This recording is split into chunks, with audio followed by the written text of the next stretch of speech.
Deep within the Gothic streets of Yharnam, beneath layers of blood-soaked cobblestones and twisted spires that reach toward an uncaring cosmos, lies a history so dark and convoluted that most who seek to understand it find themselves driven to madness. This is not merely a story of hunters and beasts, though those elements certainly play their part. Rather, it is a chronicle of humanity's hubris, of our insatiable thirst for knowledge that lies beyond mortal comprehension, and of the terrible price we pay when we dare to commune with beings that exist outside the boundaries of our reality. The city of Yharnam was once a place of healing, renowned across distant lands for its miraculous blood ministration that could cure any ailment, mend any wound, and restore vigor to even the most decrepit of bodies. Pilgrims traveled from far and wide, seeking salvation in the sacred blood that flowed through the healing church's halls. But something went terribly wrong. The miracle cure became a curse. The healing blood transformed into a vector for a plague unlike any the world had seen before. Those who had once been cured found themselves changing, their humanity slipping away as bestial urges overwhelmed their reason, as fur sprouted from flesh and claws erupted from fingertips. What you witness as you step off that blood-stained medical table in Iosefka's clinic is not the beginning of this nightmare, but rather its final act. By the time you, a nameless hunter seeking pale blood, arrive in Yharnam, the city has already fallen. The streets run red with the blood of citizens turned beast. The healing church's grand cathedrals stand as monuments to a faith that has been revealed as fundamentally flawed. The hunt has consumed everything, an endless cycle of violence perpetuated by those who have become as monstrous as the creatures they slay. But to truly understand how Yharnam fell, how the healing church's noble intentions paved the road to damnation, and why the night of the hunt seems to stretch on forever, we must travel back in time. We must descend into the labyrinthine chalice dungeons that burrow deep beneath the city's foundations. We must uncover the secrets that scholars died protecting, the truths that shattered minds and transformed men into beasts. We must learn of ancient civilizations that rose and fell in service to beings they could never hope to comprehend. We must trace the lineage of blood and madness that connects the Pthumerians of ages past to the doomed citizens of present-day Yharnam. This is a story about the pursuit of knowledge and the cost of enlightenment. It's about what happens when humanity reaches beyond its grasp, when we seek to elevate ourselves to the level of gods without understanding what such elevation truly means. It's about birth and rebirth, about the loss of children and the desperate yearning for surrogates to fill that void. It's about blood, of course, always blood, flowing through veins both human and inhuman, carrying with it the potential for transcendence and the promise of damnation. So settle in, dear hunter, and prepare yourself for a journey through one of gaming's most intricate and disturbing narratives. We'll explore ruined civilizations and abandoned fishing villages. We'll witness the birth of churches and the fall of noble houses. We'll walk through nightmares both literal and metaphorical. We'll encounter beings that defy description, that exist in dimensions our minds struggle to perceive. And through it all, we'll trace the thread of cause and effect that connects every atrocity, every tragedy, every moment of hubris that led Yharnam to its current state of endless horror. The pale blood sky calls to you, the hunt beckons. Let us begin our descent into the dark history of Bloodborne, the ancient world, Pthumerians and Great Ones. Before there was Yharnam, before there was the healing church, before there were hunters stalking the streets in search of beasts to slay, there existed a civilization whose achievements and tragedies would echo through the ages. This was the age of the Pthumerians, a race of pale-skinned, gaunt humanoids who dwelled in vast underground labyrinths carved deep into the earth. These were no mere cave dwellers scratching out a primitive existence in the dark. The Pthumerians were a sophisticated society, one that had unlocked secrets of the cosmos that would not be rediscovered for untold millennia. The Pthumerians were marked by their exposure to what they called the Eldritch Truth, a fundamental understanding of reality's true nature that transformed them both physically and spiritually. Their skin took on an ashen, almost lifeless quality. Their faces became expressionless masks, with mouths perpetually agape, as if frozen in an eternal scream, or perhaps in awe of what they had witnessed. The great Pthumeru Ihil Chalice tells us that, Early Pthumerians were superhuman beings, said to have unlocked the wisdom of the Eldritch Truth. But the Pthumerians did not discover the Eldritch Truth through their own efforts alone. They were guided, instructed, and perhaps even shaped by beings that existed beyond the boundaries of human comprehension. These were the Great Ones, cosmic entities of immense power whose very existence defied the laws of nature as we understand them. The Great Ones were not gods in the traditional sense, not omnipotent beings who took a personal interest in humanity's affairs. Rather, they were forces of nature as alien to us as we might be to an insect, operating on timescales and with motivations that mortal minds could barely grasp. The Pthumerians built their civilization around service to these Great Ones. They carved their labyrinths not as homes for themselves, but as tombs and sanctuaries for these cosmic beings. The old labyrinth, as we learn from item descriptions, was carved out by the Pthumerians and is described as a place in which inquiry into the cosmos started. The chalice dungeons, as they would later be known, served a dual purpose. They were places of worship, where the Pthumerians could commune with their masters and receive fragments of forbidden knowledge. But they were also tombs, referred to repeatedly as tombs of the gods, keeping the Great Ones separate from the surface world. The society that emerged from this arrangement was unlike anything that had come before or would come after.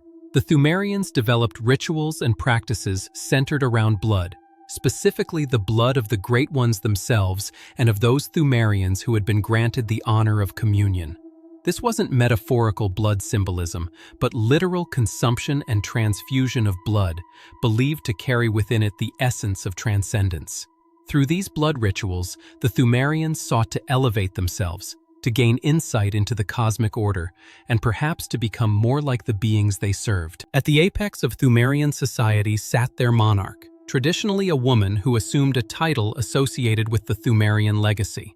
This was Queen Yharnam, a figure whose importance cannot be overstated, for her story would reverberate through the ages and ultimately give her name to the city that would rise above her civilization's ruins. The Yharnam stone tells us that this ring, imbued with special meaning from the Great Ones, indicates the bearer's commitment to bearing a special child. Queen Yharnam's blood was considered particularly potent, so powerful that other Pthumerians considered it an immense honor to be granted even a drop of it. The Great Ones, according to what we can piece together from item descriptions, shared a peculiar and tragic characteristic. 1/3 of umbilical cord states, "Every Great One loses its child and then yearns for a surrogate." This cord granted Mensis audience with Murgo, but resulted in the stillbirth of their brains. This wasn't merely emotional yearning, but a fundamental aspect of their nature. The Great Ones needed children, needed offspring, needed to propagate their existence in some form. But something about their nature made this impossible in the conventional sense. Their children were lost, taken, or perhaps could never truly exist in our reality. And so they turned to humans, seeking surrogates, attempting to birth their progeny through mortal vessels. Queen Yharnam became one such surrogate. She entered into union with a Great One known as Eden, the Formless. Eden was unique even among the Great Ones, for it lacked any physical presence whatsoever. The Formless, Eden Carol Rune tells us that Eden is formless, existing only in voice, and is attracted to the sound of the beckoning bell which signifies the will to cooperate. Eden's nature allowed it to exist everywhere and nowhere simultaneously, to influence events without direct intervention, to father children through means that defied biological explanation. The child that would result from this union was named Murgo, an infant Great One described in the Great One's wisdom consumable as the sacred source of all life, left by Murgo. This implies Murgo's existence, though the circumstances of the birth remain mysterious. But we're getting ahead of ourselves. In the Pthumerian age, this represented a pinnacle of their civilization's purpose, the ultimate fulfillment of their role as servants and surrogates to the Great Ones. Yet for all their achievements, for all their service and sacrifice, the Pthumerians could not escape the same fate that would later befall every civilization that sought to harness the power of the Great Ones and their blood. Something went wrong. The exact details of their downfall remain shrouded in mystery, but we can see its effects in the Chalice dungeons. The orderly structure of their society collapsed. we find evidence of internal strife, suggesting conflict within Pthumerian ranks. Some Pthumerians managed to escape to the surface world. They would become the ancestors of later civilizations, carrying with them fragments of their ancient knowledge and their pale, gaunt features. Based on physical similarities and certain item descriptions, this could imply that the nobles of Cainhurst descended from Pthumerian lines. But most Pthumerians remained below, trapped in their labyrinths, continuing their duties even as their minds deteriorated and their purpose became lost to the passage of eons. These Pthumerians became something neither alive nor dead, undead guardians trapped in an eternal state of existence, forever performing their duties without understanding why. They continued to protect the tombs of the Great Ones, to maintain the seals and barriers, to ensure that the sleeping cosmic entities remained undisturbed. But they also became hostile to any who dared intrude upon their domain, attacking with a ferocity born of ages of isolation and the slow erosion of whatever humanity they once possessed. Other civilizations would follow similar paths. Loren, an ancient land mentioned in the Bastard of Loren item description as a tragic land that was devoured by the sands, also discovered the old blood and embraced its power. The description continues. The tragedy that struck this ailing land of Loren is said to have its root in the Scourge of the Beast. Some have made the dreaded extrapolation that Yharnam will be next. They too built great structures, developed their own blood rituals, and sought communion with the Great Ones.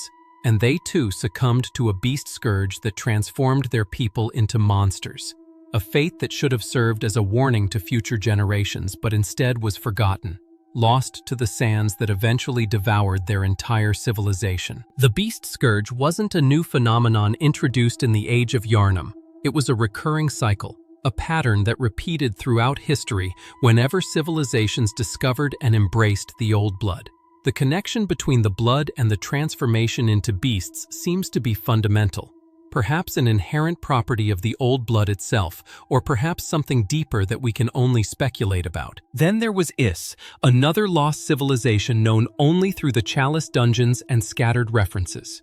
Is seems to have taken a different approach, with the Great Is Chalice description noting it as said to change the nature of the nightmare. The architecture and aesthetics of Is differ notably from Pthumeru and Loren, featuring more celestial imagery and evidence of sophisticated understanding of the cosmos.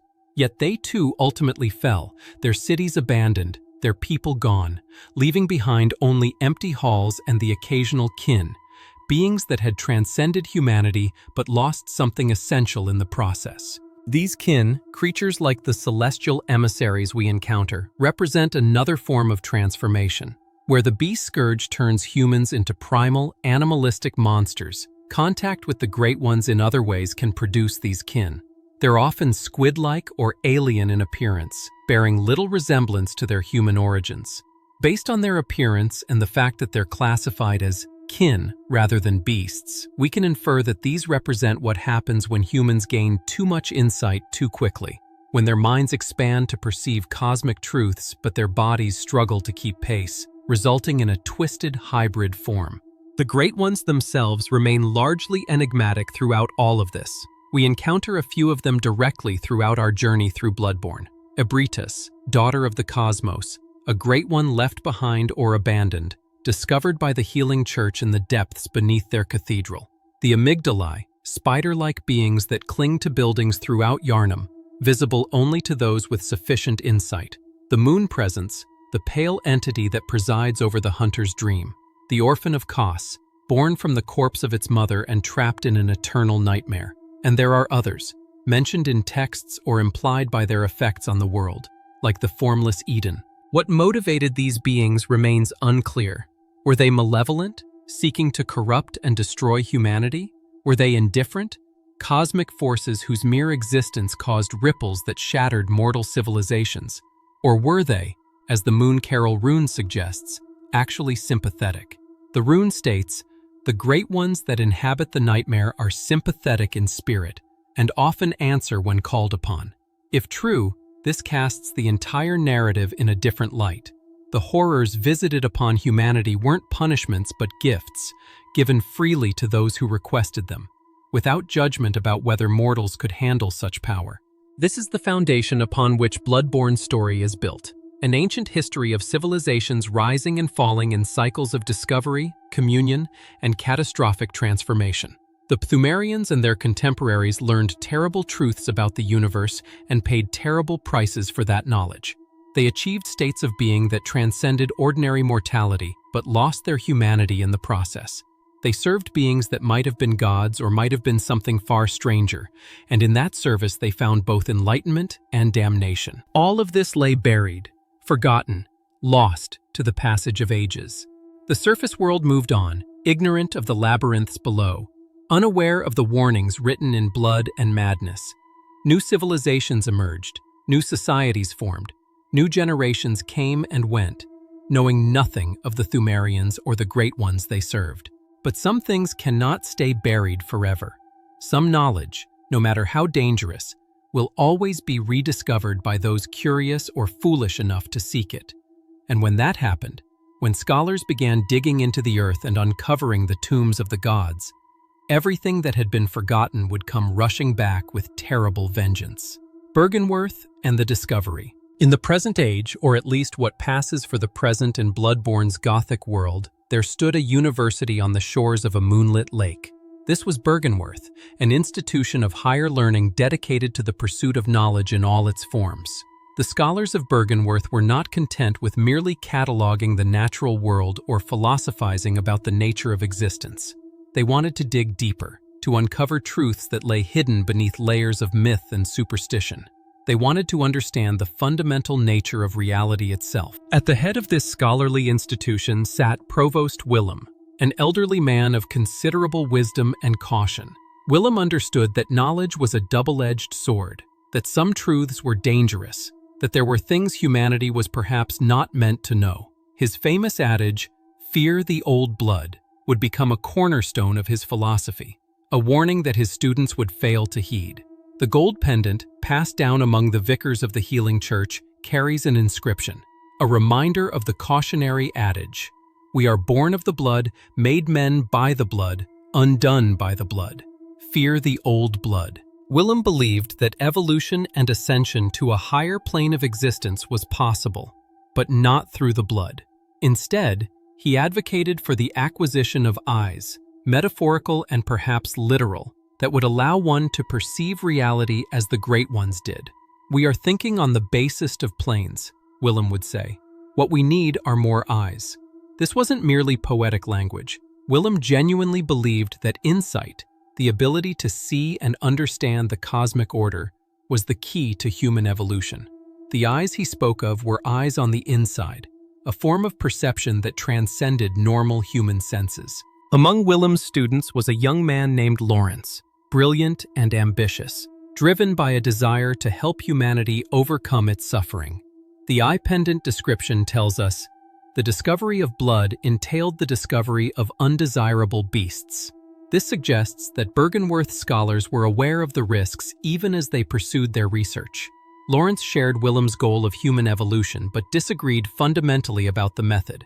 While Willem preached the importance of eyes and insight, Lawrence became fascinated by blood, specifically by the old blood that the scholars had begun to discover in their excavations beneath Byrgenwerth. The scholars had found them, you see, the chalice dungeons, the tombs of the gods, the labyrinths that the Pthumerians had carved eons ago.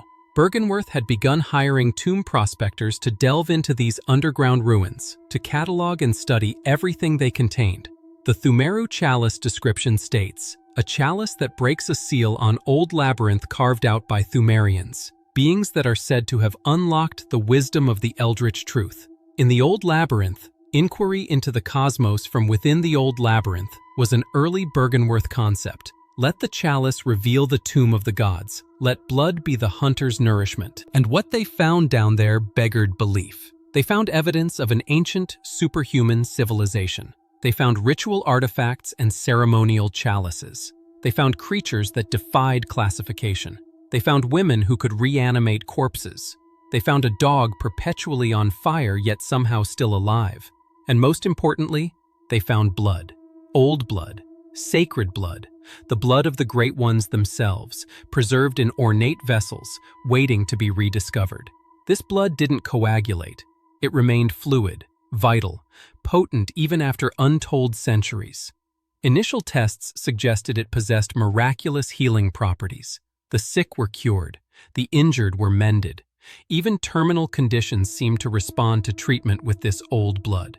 Lawrence became convinced that this was the key to humanity's evolution, the tool that would allow them to transcend their mortal limitations and achieve something greater. But Willem remained skeptical.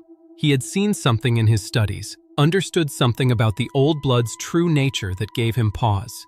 His warning fell on deaf ears. Lawrence had become convinced of his path, certain that the blood was the answer, confident that he could control its power and use it for humanity's benefit.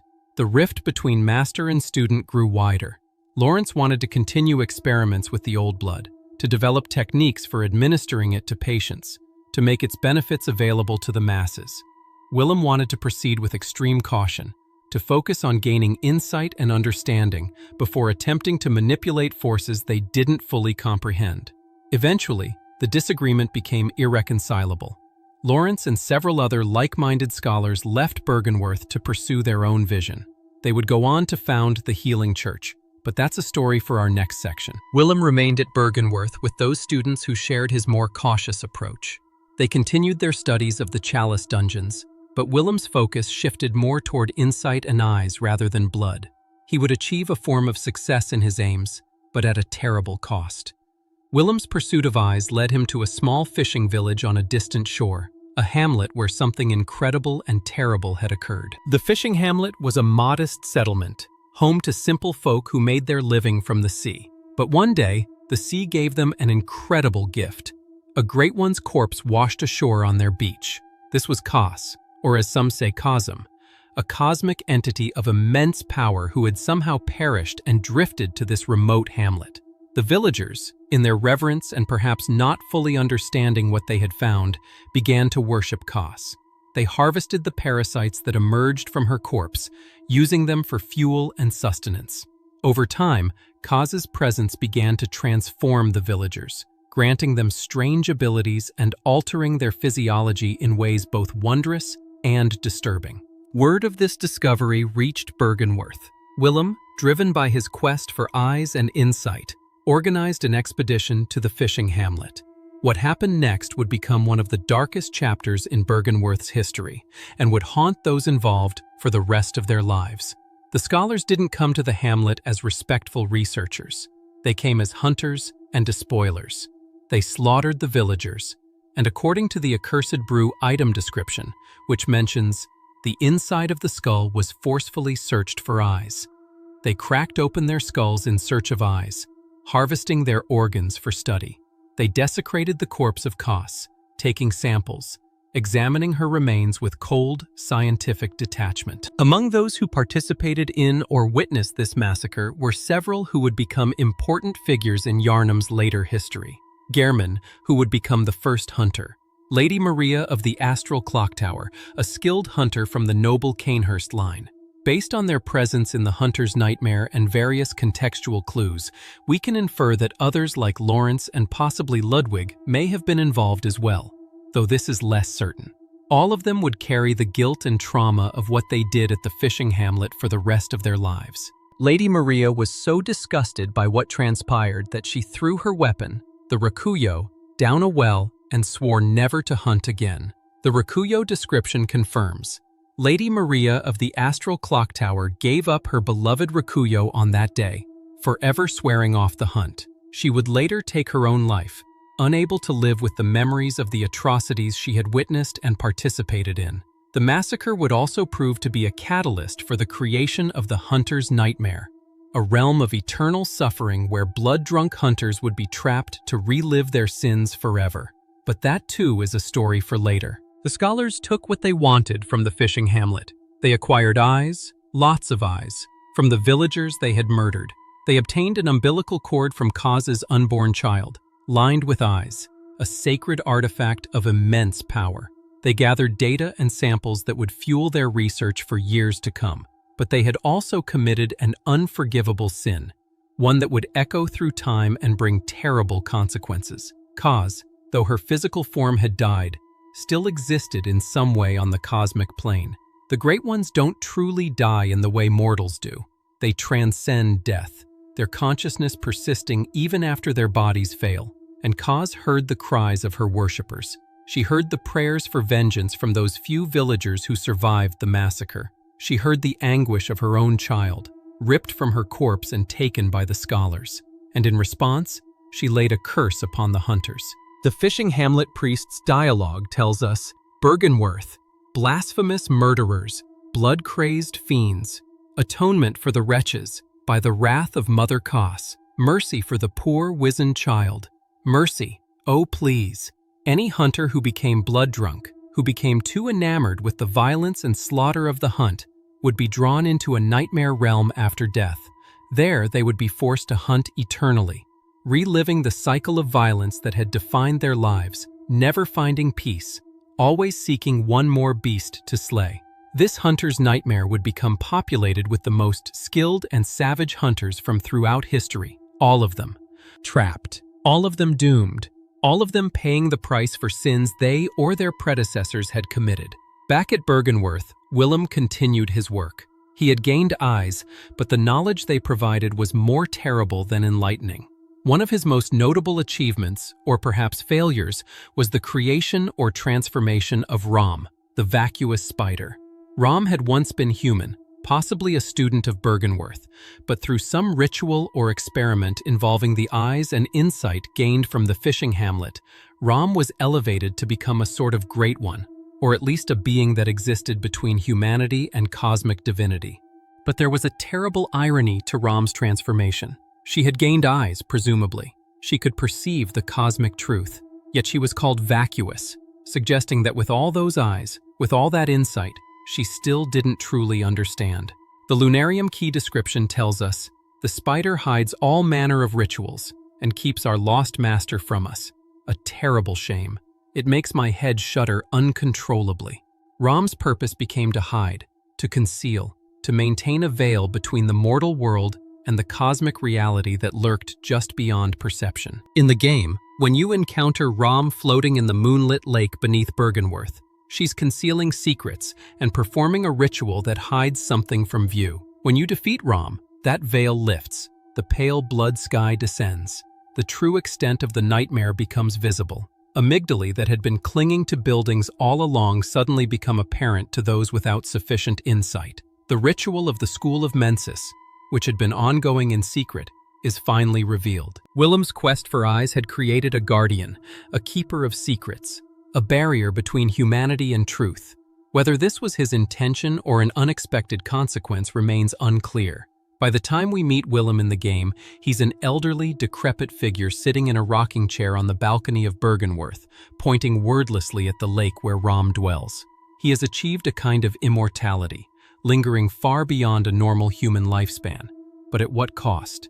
The extent of his understanding remains a mystery, but his position overlooking the lake suggests he's still watching, still guarding whatever secrets lie beneath. Byrgenwerth's legacy is one of terrible discoveries and terrible choices. They found the Chalice dungeons and awakened interest in the old blood.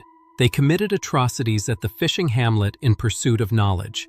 They created beings like Rom that existed in liminal spaces between human and cosmic. And they spawned individuals like Lawrence who would take their discoveries and use them to create institutions that would ultimately doom the city of Yharnam. The scholars thought they were elevating humanity, thought they were pursuing noble goals of evolution and transcendence. But in their hubris, they failed to heed Willem's warning. They failed to fear the old blood. They failed to recognize that some knowledge comes with too high a price. And so they set in motion a chain of events that would lead to the beast scourge, to the endless hunt, to the suffering of thousands. All in the name of progress, all in the pursuit of insight, all because they dared to excavate the tombs of the gods and thought they could harness what they found there.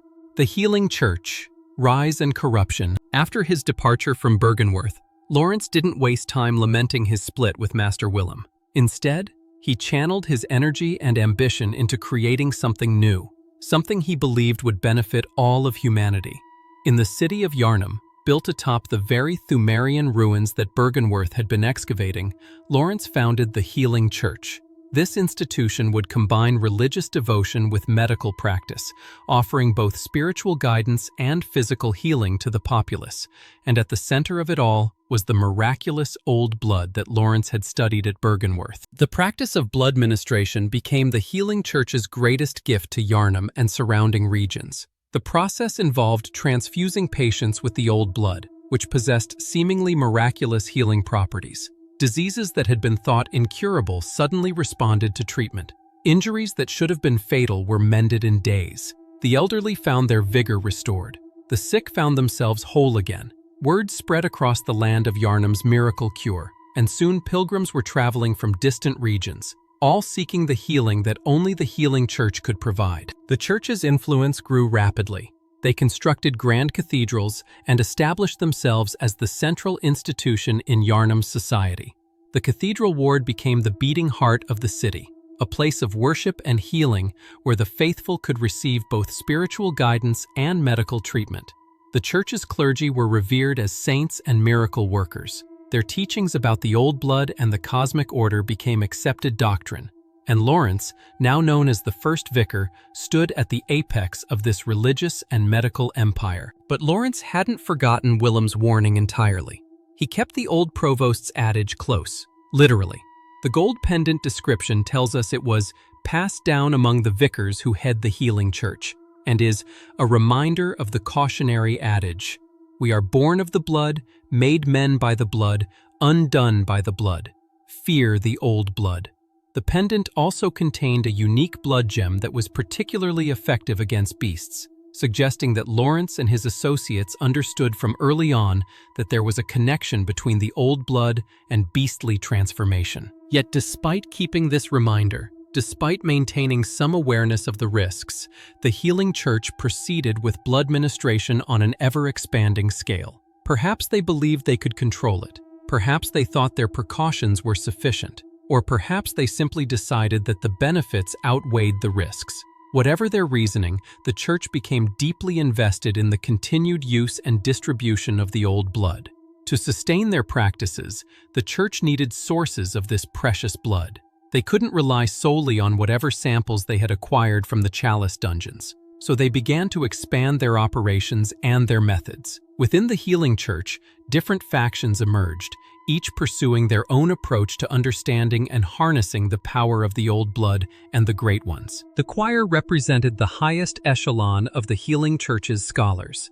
They concerned themselves with making contact with the Great Ones, believing that direct communion with these cosmic entities would unlock the secrets of ascension and evolution that the church sought. The choir was granted access to the upper levels of the Grand Cathedral, areas forbidden to common clergy. There, they conducted their research and experiments, always seeking that elusive connection to the divine or cosmic realm. The choir's greatest achievement was the discovery of Ebrietas, daughter of the cosmos. In the labyrinthine depths beneath the cathedral ward, in a chamber that could only be reached through the most obscure and hidden passages, the choir found a Great One that had been left behind. Ebrietas was unique among the Great Ones we encounter, for she seemed genuinely abandoned, truly alone, perhaps the last of her kind in this realm. The augur of Ebrietas' description states, "Use phantasms, the invertebrates known to be the augurs of the Great Ones, to partially summon abandoned Ebrietas." The initial encounter marked the start of an inquiry into the cosmos from within the old labyrinth and led to the establishment of the choir. The choir revered Ebrietas, but their reverence didn't prevent them from exploiting her. They harvested her blood, which became a source for the church's blood ministration practices. They studied her, hoping to unlock the secrets of the Great Ones. They attempted to communicate with her, to learn from her, to potentially use her as a bridge to contact other Great Ones. Based on the advanced healing spells and techniques associated with the choir, we can infer that some of their most powerful abilities were granted by, or derived from, their communion with Ebrietas. The relationship between the choir and Ebrietas embodied the fundamental contradiction at the heart of the Healing Church. They worshipped the Great Ones as divine beings, yet they also sought to study, control, and exploit them. They wanted to elevate humanity to stand alongside these cosmic entities, but they also wanted to maintain humanity's dominance and agency. This wasn't true worship or service in the way the Pthumerians had practiced it. This was attempted partnership, an effort to harness divine power for mortal purposes. Another major arm of the healing church was its hunter contingent. As blood ministration spread and more people received transfusions of the old blood, a problem began to emerge. Some recipients of the blood began to change. Not immediately, and not all of them, but gradually, certain individuals would start to exhibit bestial traits. They'd become more aggressive, more violent. Their features would begin to change, and if the transformation progressed far enough, they would become full-fledged beasts, losing all humanity and posing a threat to themselves and others. This is where the hunters came in. Led initially by Gehrman, the first hunter, these individuals were tasked with tracking down and killing those who had succumbed to the beast's scourge. The church hunters wore distinctive garb, different from the regular hunter attire, marking them as official agents of the healing church. They wielded weapons designed to be particularly effective against beasts, often incorporating the healing church's silver iconography. Ludwig was perhaps the most famous of the church hunters. The sword hunter badge tells us, Ludwig was the first of many healing church hunters to come, many of whom were clerics. As it was, clerics transformed into the most hideous beasts. Ludwig was a figure of great renown, spoken of with reverence by other hunters. He wielded the Holy Moonlight Sword, a legendary weapon said to be a guidepost that would lead him through the darkest nights. Ludwig genuinely believed in the righteousness of his cause. He saw himself as a protector of the innocent, a bulwark against the tide of beasts that threatened to overwhelm Yharnam. But Ludwig's story would end in tragedy. Like so many others, he would eventually succumb to the very scourge he fought against. Whether through overexposure to the old blood, through wounds sustained in battle that required blood healing, or simply through the gradual corruption that seemed to affect all who engaged deeply with the hunt, Ludwig transformed. He became a massive, grotesque beast, horse-like in appearance but twisted and wrong. He lost his humanity, lost his noble intentions, lost everything except a dim spark of who he had once been, buried deep beneath layers of bestial madness. His fate serves as a cautionary tale about the dangers of the hunt and the inevitable corruption that comes from prolonged exposure to the old blood. The healing church also maintained a workshop, where hunters' weapons were crafted and maintained. This was separate from Gehrman's original workshop, which had become abandoned and sealed off. The church workshop produced a distinctive style of weaponry, often incorporating elements of faith and sanctification alongside practical killing efficiency. The weapons bore the church's iconography, blessed by clergy, imbued with holy significance even as they dripped with the blood of beasts. Beneath all this institutional apparatus, beneath the grand cathedrals and the scholarly pursuits and the organized hunter corps, lay the dark secret of how the healing church maintained its power and its supply of old blood. The church engaged in experiments that would horrify any right-thinking person if they were brought to light. The research hall, accessible through the Hunter's Nightmare in the Old Hunters DLC, provides a window into these practices.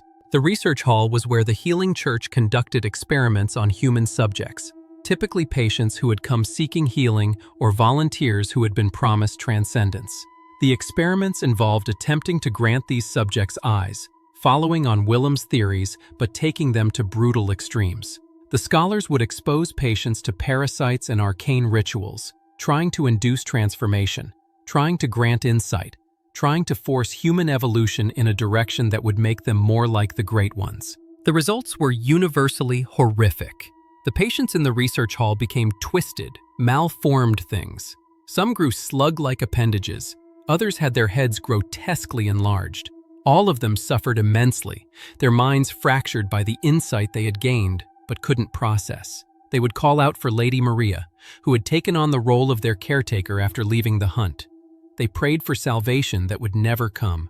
They existed in a state between life and death, between human and something else, trapped in a nightmare of the church's making. Lady Maria, the Canehurst noblewoman who had been Gehrman's student, had come to the research hall seeking some form of redemption after the fishing hamlet massacre. She tried to care for the patients, to alleviate their suffering in what small ways she could. But the weight of what she had witnessed, both at the hamlet and in the research hall, eventually became too much. Maria took her own life, though even in death she would find no peace. Her spirit lingered in the astral clock tower, guarding the secrets of the research hall and the path to the fishing hamlet, determined that no one would ever replicate the horrors she had witnessed. The church's official public face remained benevolent throughout all this. To the common citizens of Yharnam, the healing church was a source of hope and salvation. They provided healing to the sick. They offered spiritual guidance to the faithful. They maintained order in a chaotic world. The darker aspects of their work, the experiments and the exploitation, remained hidden from public view. Most citizens had no idea what occurred in the upper levels of the cathedral or in the research hall or in the depths where Abridas dwelt. But the church's most fundamental deception, whether intentional or not, was in downplaying the connection between blood ministration and the beast scourge. As more and more people transformed into beasts, the church presented this as a problem to be solved through hunting rather than a consequence of their own practices. They framed it as individuals with weak wills succumbing to beastly urges rather than as a predictable outcome of widespread blood transfusion. The gold pendant prayer, recited by Vicar Amelia, states, "Seek the old blood, but beware the frailty of men. Their wills are weak, minds young."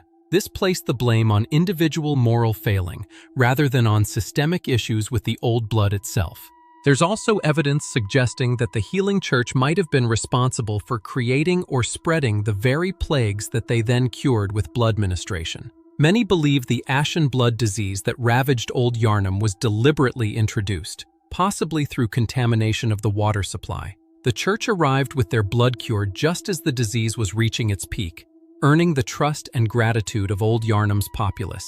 Based on the timing and the church's subsequent actions, this could imply that blood ministration's initial success was not a miracle, but a cynical manipulation, a problem and solution created by the same institution. By the time we arrive in Yharnam, the healing church is in decline. Vicar Amelia, the last vicar, kneels before the skull of Lawrence in the Grand Cathedral, praying, clutching her gold pendant, awaiting her inevitable transformation into a beast.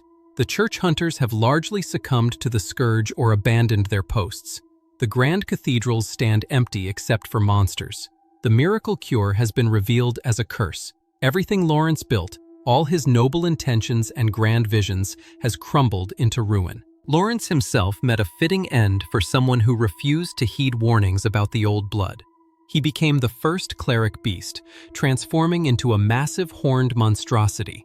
His skull, split from temple to chin across the left eye, sits atop the altar in the Grand Cathedral, a grim reminder of his failure. In the hunter's nightmare, we encounter him again, his bestial form wreathed in flames, burning eternally as punishment for his sins. The Lawrence's skull description from the DLC tells us, "Skull of Lawrence, first vicar of the healing church. In reality, he was the first cleric beast, and his human skull only exists within the nightmare. The skull is a symbol of Lawrence's past and what he failed to protect." The healing church's history is one of corruption through good intentions. They genuinely wanted to help people. Lawrence wasn't a villain in the traditional sense. He saw suffering and wanted to alleviate it. He saw humanity's limitations and wanted to transcend them. But in his ambition, in his certainty that he knew better than his teacher, in his belief that he could control the power of the old blood, he doomed an entire city. The church became an instrument of plague as much as of healing. Their cathedrals became monuments to hubris, and their clergy, from the lowliest minister to the highest vicar, all eventually fell victim to the very scourge they had unwittingly unleashed upon the world. The Scourge of Beasts. The transformation of a human being into a beast is not a sudden thing, at least not usually. It's a gradual process, a slow corruption that creeps through the body and mind, eroding humanity one piece at a time. The earliest signs are subtle: increased aggression, heightened strength, a tendency toward violence that wasn't there before. The affected individual might not even realize what's happening to them.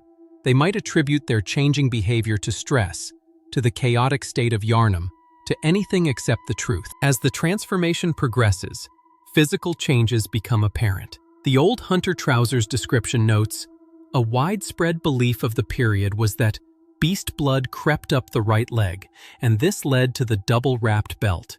This suggests the right leg was typically affected first according to common belief in Yharnam. Hair begins to grow more coarsely, teeth sharpen, nails become claw-like. The posture changes, becoming more hunched, more animalistic. The voice grows rougher, more guttural. Rational thought becomes increasingly difficult as bestial instinct takes over. In the final stages, the transformation becomes complete. The person, or what remains of them, becomes a full beast. They might resemble wolves or bears or strange chimeric combinations of different animals. They lose all capacity for speech, for reason, for anything that might be considered human. They exist only to hunt, to kill, to feed. They are driven by primal urges that override any remnant of their former personality. The connection between the old blood and beastly transformation seems to be fundamental and unavoidable. Every civilization that has embraced the old blood has eventually succumbed to a beast scourge. The Pthumerians, Lauren, and now Yharnam. Based on the repeated pattern across civilizations, we can infer that the old blood carries within it the seed of this corruption, a latent property that, when introduced to human physiology, inevitably triggers bestial change in at least some recipients. But why does this happen? The exact mechanism remains unclear. Is it a curse placed by the Great Ones? Is it an inherent property of the old blood? Is it humanity's own darkness, manifesting in physical form? Or is it connected to the moon, specifically to the blood moon that rises over Yharnam during the hunt? The game provides clues but no definitive answers, leaving us to piece together possibilities from fragmentary evidence. The blood moon, that pale red orb that hangs in the sky when the hunt reaches its peak, seems to act as a catalyst for transformation. When the blood moon rises, the line between man and beast blurs. Those who have been infected with the old blood find their transformations accelerating. Even those who had been stable, who had successfully integrated the old blood into their system, suddenly find themselves at risk. The blood moon's light seems to call to the beast within, drawing it forth, making resistance almost impossible. Old Yharnam stands as the most visible evidence of what happens when a beast scourge reaches critical mass. This lower section of the city was once a thriving district, home to thousands of citizens. When ashen blood disease struck, the healing church arrived with their blood cure. The people of Old Yharnam gratefully accepted the treatment, not realizing that they were signing their own death warrants. The transformation that followed was catastrophic. Within a relatively short period, perhaps weeks or months, a significant portion of Old Yharnam's population began to turn. At first, the church hunters tried to manage the situation through selective culling, hunting down those who had become beasts while leaving the unaffected population intact. But the problem escalated faster than they could contain it. More and more people transformed. The beasts became more numerous, more aggressive, and eventually, the decision was made to simply burn Old Yharnam to the ground. The burning of Old Yharnam represents one of the healing church's darkest moments. They set fire to an entire district, killing not just the beasts but also the remaining human residents, trapping everyone behind sealed doors and letting the flames consume them all. It was genocide, justified as a necessary quarantine measure. The church claimed they were preventing the beast scourge from spreading to the rest of Yharnam, that sacrificing Old Yharnam was necessary to save the greater city. But of course, it didn't work. The beast scourge wasn't contained by burning Old Yharnam. It continued to spread throughout the rest of the city. The blood was already in too many veins. Too many people had received transfusions.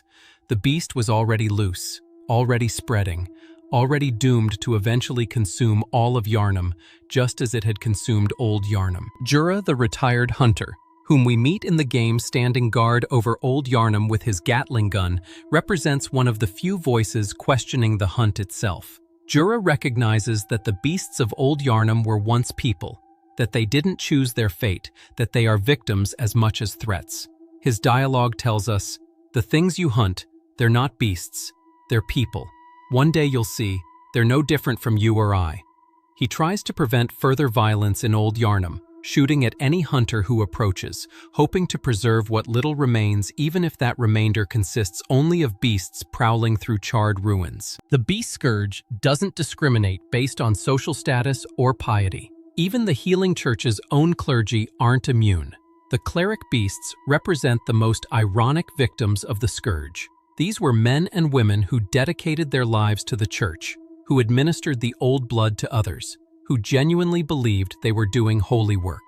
Yet they too transformed, becoming massive horned creatures that barely resembled anything human. The first boss many players encounter in Bloodborne is a cleric beast, attacking you on the Great Bridge leading to the Cathedral Ward. This beast was once a member of the healing church's clergy. You can still see remnants of its former state in the ragged robes hanging from its twisted form. Later, you'll encounter Vicar Amelia, who transforms before your eyes, shifting from a praying woman into a massive beast even as she desperately clutches her gold pendant, her last connection to her human identity. Father Gascoigne's story provides a more intimate look at the horror of transformation. Gascoigne was a hunter, a good one by all accounts. He had a wife, Viola, and children. He was part of the community, a figure who should have been protected from the worst of the scourge by his experience and vigilance. But prolonged exposure to the hunt, to the blood, to the violence, eventually took its toll.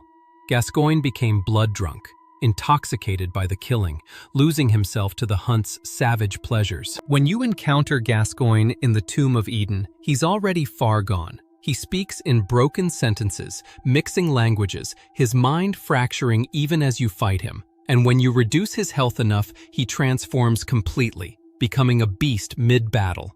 The man is gone, only the monster remains. And after you kill him, you can find his daughter wandering the streets of Yharnam, asking you to deliver a message to her mother, not knowing that her father is dead and that her mother will soon follow, killed by the very beasts that her husband once hunted. The beast scourge created a culture of fear and violence in Yharnam. Citizens barricaded themselves in their homes, speaking to outsiders only through locked doors, hostile and paranoid. Anyone showing signs of transformation was immediately suspected, shunned, often killed before they could fully turn. Neighbors turned on neighbors, families fractured, trust became impossible. The mob mentality took over, with armed citizens roaming the streets alongside official hunters, killing anything that seemed suspicious, sometimes slaughtering innocent pilgrims who had the misfortune of arriving in Yharnam at the wrong time.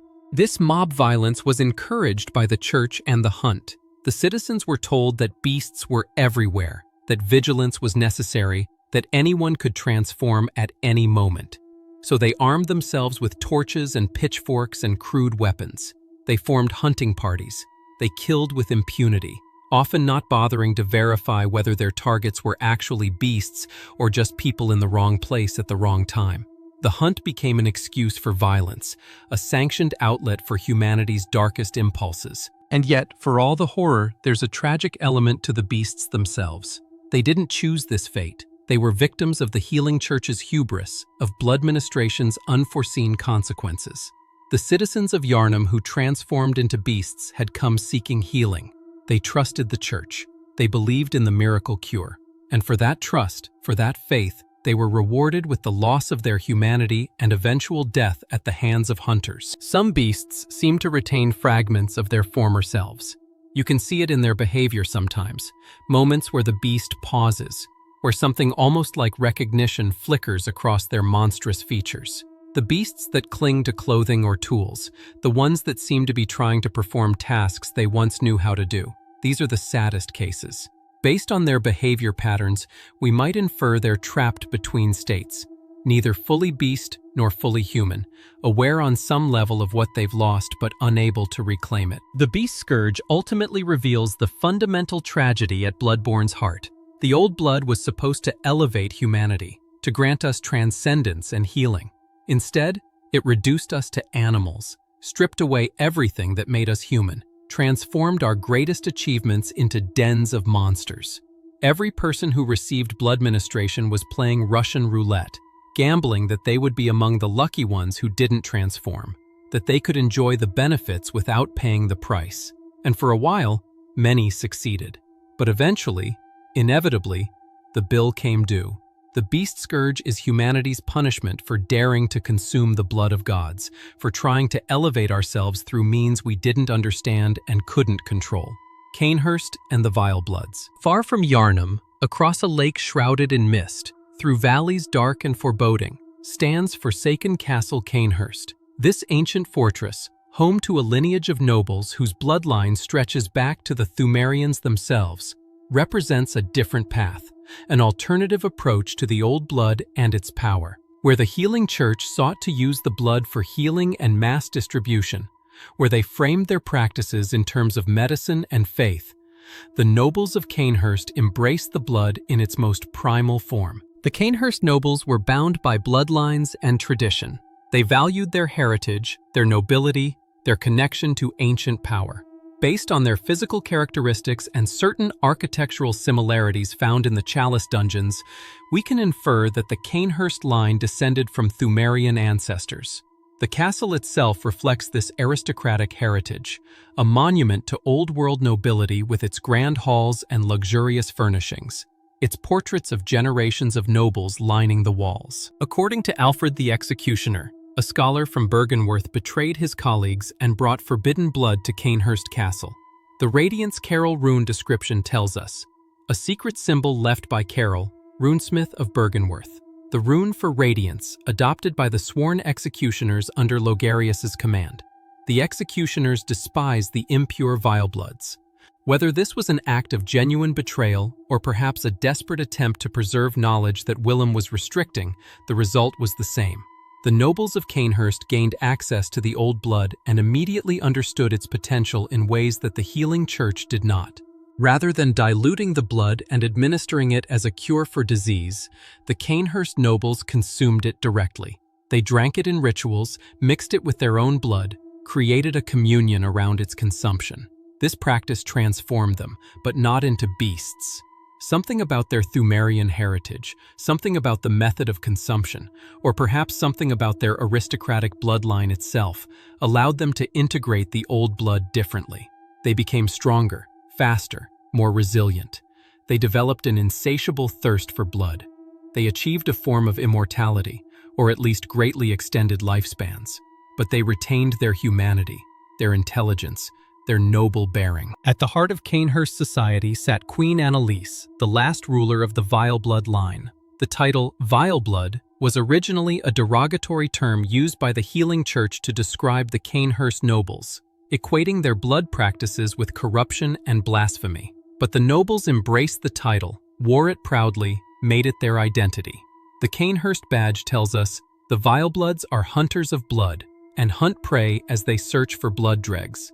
The hunter who joins them is faced with a decision, to merely borrow their strength or to become one of them, heart and soul. Queen Annalise herself possesses an immortality that surpasses even that of the Great Ones in some ways. No matter how thoroughly she's destroyed, her body will eventually regenerate, her consciousness returning to inhabit a new physical form. She sits alone in her throne room behind an illusionary barrier created by the Crown of Illusions, the last of her kind, waiting for followers who may never come. Annalise's goal is ambitious and perhaps impossible. She seeks to bear a child of blood, an infant great one created through the accumulation of blood dregs harvested from hunters. Blood dregs, according to their description, are frightful things that often appear in the blood of echo fiends, that is to say, the blood of hunters who have become intoxicated by killing. By consuming enough of these blood dregs, Annalise hopes to become a suitable surrogate for a great one, to give birth to something that would elevate the Vile Bloods beyond their current state. The Vile Blood knights who served Annalise were exceptional hunters in their own right. They didn't hunt beasts in the same way that church hunters did, as a form of pest control or public service. Instead, Vile Blood hunters saw the death of their prey as decadent art, as performance, as something to be savored rather than merely accomplished. They particularly targeted other hunters, seeking the blood dregs that could only be found in those who had drunk deeply of the hunt's savage pleasures. Among the Vile Bloods was Lady Maria, before she became associated with the Healing Church and participated in the fishing hamlet massacre. The Rakuyo weapon description confirms she was from Cainhurst, a trick weapon typically used by Healing Church hunters. It is said that the silver sword was employed by Ludwig, the first hunter of the church. When transformed, it combines with its sheath to form a two-handed weapon. Her weapon, the rakuyo, was of Cainhurst make. Her fighting style incorporated blood arts, techniques that only the vile bloods practiced. The conflict between Cainhurst and the healing church was inevitable. The church couldn't tolerate a rival power base that used the old blood in ways they didn't control. The vile bloods represented everything the church officially condemned: aristocratic privilege, blood worship, rejection of church authority. More pragmatically, Cainhurst was gathering blood that the church believed should be theirs to distribute. So the church struck back, creating the executioners to carry out their will. These warriors, described in the executioner set, were fanatical in their devotion to destroying the vile bloods. They wore distinctive masked helmets and wielded massive wheel weapons designed to crush and pulverize their enemies. Led by Master Logarius, the executioners launched a brutal assault on Cainhurst Castle. The executioner garb description tells us, "Gold ardeo, symbol of the executioners who martyr themselves." When Logarius beckoned his executioners to rise to the occasion, only a few were found with faith enough to answer the call. Thus, the executioners were few. The battle was catastrophic. Both sides suffered tremendous casualties. The executioners fought their way through Cainhurst's defenses, slaughtering knights and nobles alike. Logarius himself reached Queen Annalise and discovered that she was immortal, that no amount of violence could permanently kill her. Unable to destroy her, he instead imprisoned her behind an illusion, using the Crown of Illusions to seal the path to her throne room. The Crown of Illusions description tells us, one of the precious secrets of Cainhurst. The old king's crown is said to reveal illusions and expose a mirage that hides a secret. And so, Logarius donned the crown of his own volition, determined to prevent a single soul from stumbling upon the vile secret. Then he sat down on the throne that had been meant for her and decided to remain there, forever, guarding the seal, ensuring that no one would free the vile blood queen and allow her lineage to continue. This wasn't mere duty for Logarius. It was martyrdom in the truest sense. He gave up his life, his humanity, his very existence to maintain that vigil. By the time we encounter him in the game, he's little more than a corpse held together by willpower and purpose. Alfred, the executioner we meet in the game, represents the dying embers of this old conflict. He wasn't part of the original assault on Cainhurst. He comes from a later generation, trained by someone who knew Logarius or knew of his legend. Alfred's entire identity is built around his desire to complete his master's work. If you give Alfred the unopened summons found in Cainhurst, he will make his way to the castle and pulverize Annalise's body, laughing maniacally as he pounds her remains into the floor. But even this level of destruction isn't permanent. If you take Annalise's queenly flesh to the altar of despair in the upper cathedral ward after defeating Abritus, Annalise will regenerate, return to her throne in Cainhurst, restored, ready to continue her eternal wait for blood dregs. The hunter's dream, suspended between waking and sleeping, between life and death, between reality and nightmare, exists a place known as the hunter's dream. This ethereal realm appears to be a workshop garden, complete with a quaint building, carefully tended flower beds, and messengers rising from the earth to offer their services. It seems peaceful, almost serene compared to the blood-soaked streets of Yharnam, but the hunter's dream is a prison as much as it is a sanctuary, a trap constructed by beings beyond human comprehension. The history of the hunter's dream begins with Gehrman, the first hunter. In his youth, Gehrman was a man of considerable skill and ingenuity. He crafted weapons, trained students in the art of the hunt, and established many of the techniques and traditions that would define Yharnam's hunters for generations to come. His original workshop, located beneath what would become the Healing Church's Grand Cathedral, served as the birthplace of organized hunting as a practice. Among Gehrman's students was Lady Maria of the Astral Clock Tower, the Cainhurst noblewoman who would become his favorite pupil. The doll set description tells us, a deep love for the doll can be surmised by the fine craftsmanship of this article and the care with which it was kept. It notes that, one day, the doll was found on the veranda, dressed in the hunter's garb. Gehrman's feelings for Maria went beyond mere mentorship, developing into what item descriptions delicately refer to as a mania for her. The doll, which resides in the hunter's dream and assists hunters, was created by Gehrman as a substitute for Maria, crafted in her exact likeness. At some point, Gehrman found himself in desperate need.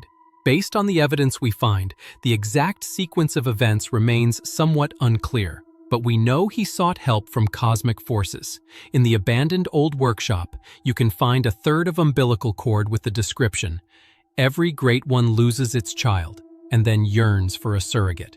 The third umbilical cord precipitated the encounter with the pale moon, which beckoned the hunters and conceived the hunter's dream. Gehrman, possibly with Lawrence's help based on notes we find in the lecture building, used this umbilical cord to summon a great one. They called to the pale moon, to the entity that would become known as the moon presence or flora. The moon presence answered, descending from the cosmos and entering into some form of agreement with Gehrman. What resulted was the creation of the hunter's dream and Gehrman's binding to it. The hunter's dream appears to be an otherworldly replica of Gehrman's original workshop, frozen in an eternal moment. The garden is always in bloom. The messengers are always ready to trade. The workshop contains tools and equipment for maintaining weapons and gear. Everything a hunter needs is provided. And at the center of it all sits Gehrman in his wheelchair, an old man trapped in this place, unable to wake, unable to die, forced to guide an endless procession of hunters through an endless night. The doll, too, resides in the dream. She wasn't alive in the real world, just a creation. But in the dream, something animated her. Whether this was the moon presence granting Gehrman's wish for companionship or something else, the doll became a living, sentient being within the dream's boundaries. She greets hunters warmly, offers to help them grow stronger through blood echo channeling, and provides one of the few genuinely kind presences in Bloodborne's dark world. The moon presence itself is the true master of the hunter's dream. This entity, according to a note found in the lecture building, is described as the nameless moon presence beckoned by Lawrence and his associates, Pale Blood. Based on the pattern of its behavior and the types of great ones it seems to target, we can infer that the moon presence is actively working to eliminate other great ones, using the hunter's dream as its tool for recruiting and deploying human hunters as weapons against its cosmic rivals. When someone arrives in Yharnam seeking Pale Blood, when they undergo the blood transfusion that marks the beginning of their journey, they're marked by the moon presence. They become connected to the hunter's dream. If they die in the waking world, they awaken in the dream rather than truly perishing. This makes hunters effectively immortal as long as the dream persists. But this immortality comes with chains. The hunters bound to the dream are compelled to continue hunting, driven to kill beasts and seek out the great ones at the heart of various nightmares. The dream doesn't just offer sanctuary, it creates obligation. It turns humans into weapons and points them at targets the moon presence wants eliminated. The cycle works like this.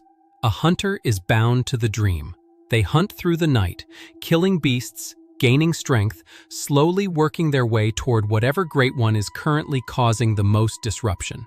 Eventually, they reach their goal and kill the great one in question. At that point, Gehrman offers them a choice. They can accept his offer of mercy, allowing him to use his burial blade to sever their connection to the dream, waking them in the real world. Or they can refuse, fighting Gehrman and potentially the moon presence itself. Two hunters we meet in the game, Jura and Eileen the Crow, were once bound to the dream but no longer dream. Jura's dialogue suggests, "I no longer dream, but I was once a hunter too." Eileen's words when she kills you are chilling. "You still have dreams? Tell the little doll I said hello." These former hunters seem changed by their experience, weary and aware that something isn't right about Yharnam. The true tragedy of the hunter's dream is how it corrupts the concept of duty and service. Hunters genuinely believe they're helping, that they're protecting Yharnam from the beast scourge, that they're fulfilling a noble purpose. And to some extent, they are. The beasts are real threats. The great ones do cause terrible disruptions. But the hunters don't understand that they're being used, that their noble intentions are serving someone else's agenda. Gehrman himself seems to understand this, at least to some degree. His dialogue reveals someone who has come to hate the dream, who sees it as a prison, who wants desperately to be freed. When he tells you, "Tonight, Gehrman joins the hunt," before fighting you, he speaks in third person, suggesting detachment from his own identity. When he offers to free you from the dream, there's genuine compassion in his voice. The doll provides a different perspective. She seems content in her role, happy to help hunters, genuinely caring, despite being an animated object. She can occasionally be found praying to an entity she calls Flora, presumably the moon presence itself. O Flora, of the moon, of the dream, O little ones, O fleeting will of the ancients, let the hunter be safe, let him find comfort. Her devotion seems sincere, suggesting that whatever gave her life also gave her genuine purpose. The hunter's dream represents Bloodborne's most explicit use of meta-narrative, commenting on video game conventions through its story.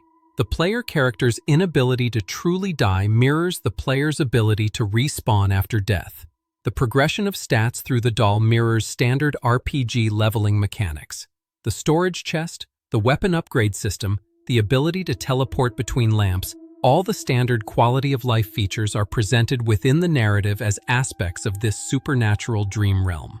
At Hargul and the School of Mensis, hidden from Yharnam's normal geography, accessible only through specific ritual circumstances or by being abducted by snatchers, lies the unseen village of Yahargul. This shadowy settlement seems to exist partially outside normal reality, its very presence fluctuating depending on the night's progression and the hunter's insight. Yahargul serves as the base of operations for the School of Mensis, a faction whose ambitions might have been the most hubristic in Bloodborne's entire chronicle of hubris. The School of Mensis split from the Healing Church, much as the Healing Church had split from Byrgenwerth. This pattern seems to repeat. A student becomes convinced they know better than their teacher, departs to pursue their own vision, and inevitably triggers some catastrophe. In Mensis's case, they rejected both Willem's cautious approach and Lawrence's medical religious synthesis. Instead, they decided to attempt direct communion with the Great Ones through ritual magic and nightmare manipulation. At the head of this endeavor was Mikolash, host of the Nightmare. This figure embodied the school's twisted philosophy. Mikolash believed that the path to ascension lay not in blood ministration or in gaining eyes, but in diving headfirst into the nightmare realm, in experiencing cosmic truth so directly and intensely that it would transform rather than destroy. The Mensis ritual that Mikolash orchestrated required resources that only an institution with significant backing could muster. The ritual's centerpiece was Murgo, the infant Great One born to Queen Yharnam in the Pthumerian age. Somehow, the School of Mensis obtained Murgo, or at least gained access to the child's presence. Based on Queen Yharnam's ghostly appearances and her evident distress, we can infer they took Murgo from her, though the exact method remains unclear. The Mensis ritual aimed to make contact with the Great Ones by beckoning the pale moon, much as Gehrman had done to create the hunter's dream. But where Gehrman's ritual was intimate and perhaps accidental in its full consequences, the Mensis ritual was grand and deliberately catastrophic.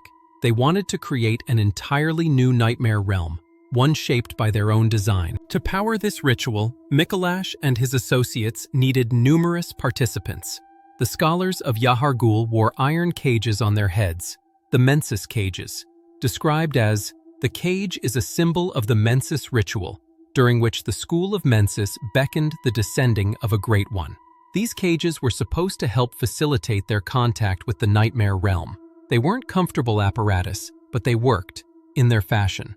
The caged scholars became conduits for the ritual's power. When the ritual reached its climax, when the pale moon descended in response to their beckoning, something catastrophic occurred. The scholars of Yahargul had their consciousnesses ripped from their bodies and pulled into the nightmare of Mensis. Their physical forms remained behind, slumped in their cages, scattered throughout Yahargul's streets and buildings. These corpses serve as a monument to the ritual's success and its catastrophic cost. The One Reborn, that massive amalgamation of corpses we fight in Yahargul, represents the School of Mensis's attempt to create or birth a Great One artificially. Rather than waiting for natural processes or hoping to be chosen as surrogates, they tried to simply build one from spare parts and animate it through ritual. The creature is aided in battle by bell-ringing women who stand on surrounding buildings, suggesting the school employed or enslaved individuals with Pthumerian heritage for their inherent connection to the arcane. The The nightmare of Mensis that resulted from the ritual is a twisted realm that seems to incorporate pieces of various other places and times. Parts of it resemble Lauren, the lost civilization that fell to a beast scourge ages ago. Based on the architectural similarities and enemy types, we can infer that Mensis somehow pulled fragments of this dead civilization into their nightmare. At the center of the nightmare of Mensis, high atop a structure called Murgo's Loft, sits the infant Murgo under the care of a being called Murgo's wet nurse. This massive, gaunt figure draped in black robes, wielding multiple curved blades, exists to protect and nurture an infant that doesn't technically exist in physical form. Murgo itself is never seen. We only hear its cry, a sound that echoes through the nightmare, a wail of loss or longing that drives those who hear it to distraction. Before reaching Murgo, hunters must contend with another aspect of the Mensis ritual's consequences: the brain of Mensis. This massive, brain-like entity sits at the bottom of a chasm in the nightmare, visible from multiple locations. The living string description tells us it's a thick rope of hair-like filaments, and that which is known as the brain of Mensis is no single living organism, but the accretion of frenzy. Merely looking at it causes frenzy, a status effect that represents the human mind breaking under cosmic truth. You can eventually access the brain of Mensis through hidden elevators, descending into the depths where it writhes. When you reach it and strike it with your weapons, it doesn't fight back. It simply dies, easily, almost gratefully. Based on its helpless state when confronted directly, we can infer that this creature, despite causing such intense frenzy from a distance, had lost all agency in the transformation process. Mikolash himself exists within the nightmare in a particularly bizarre state. When you chase him through the twisted halls, he taunts you, rambles about cosmic truth and eyes and the Great One Kos. His dialogue, "Ah, Kos, or some say Cosm, do you hear our prayers? As you once did for the vacuous Ram, grant us eyes, grant us eyes." He seems simultaneously aware of his situation and completely mad. When you finally corner and kill Mikolash, he doesn't truly die in the conventional sense. His physical body back in Yahar'gul remains slumped in its cage, probably long dead before we ever arrived. We're killing the dream self, the consciousness that had been maintaining the nightmare of Mensis. However, Mezzo and Queen Yarnum. The tragedy of Murgo and Queen Yarnum stretches back to the age of the Pthumerians, making it one of the oldest threads in Bloodborne's narrative. This story of a mother and child separated by forces beyond their control, of a birth that succeeded and failed simultaneously, provides emotional weight to what might otherwise be abstract cosmic horror. Queen Yarnum, as mentioned in our earlier discussion, was the ruler of the Pthumerians at the height of their power. She was more than just a political leader, she was a sacred figure, chosen to serve as a vessel for communion with the Great Ones. The Yarnum stone description confirms. This ring is imbued with special meaning from the Great Ones and indicates the bearer's commitment to bearing a special child. Her blood was considered particularly potent. That child was Murgo, the offspring of Queen Yarnum's union with Eden, the formless Great One. Murgo represents the rare success of what all Great Ones seem to yearn for, an actual child. Most Great Ones lose their children and subsequently seek surrogates. But Murgo was born, or at least conceived, successfully. The child existed as an infant Great One, born from a mortal mother through union with a formless father. But something went wrong. The exact details remain frustratingly vague, but we know that Queen Yarnum's consciousness transcends death. The Yarnum stone tells us, the queen lies dead, but her horrific consciousness is only asleep, and it stirs in unsettling motions. This suggests she exists in a state between life and death. When the School of Mensis conducted their ritual, they somehow acquired Murgo. Based on the game's evidence, we can infer they either stole the child from Queen Yarnum's tomb or summoned the child through necromantic means. The result was the same.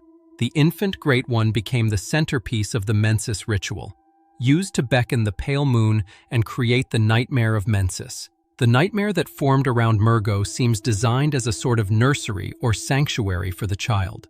Murgo's loft sits atop the highest point in the nightmare of Mensis, separated from the horrors below. The wet nurse is a being of considerable power, clearly designed to protect its charge. But for all this protection, Murgo is not safe, not content, not at peace. The infant's cry echoes through the nightmare, a sound of distress or longing. Queen Yharnam herself appears at several points in the game. She can be encountered in the Chalice dungeons, where fighting her reveals that despite her death, she retains terrible power. She's visibly pregnant, her bloodied wedding dress torn at the abdomen, suggesting that she was taken from this world while carrying Murgo. In the main game, Queen Yharnam appears as a ghost in certain locations, particularly in areas connected to Murgo or the Mensis ritual. She stands in blood-soaked robes, hunched over, clearly in distress. These appearances seem to be residual hauntings, echoes of her consciousness searching for her lost child. Most poignantly, Queen Yharnam appears outside the arena where we fight Murgo's wet nurse.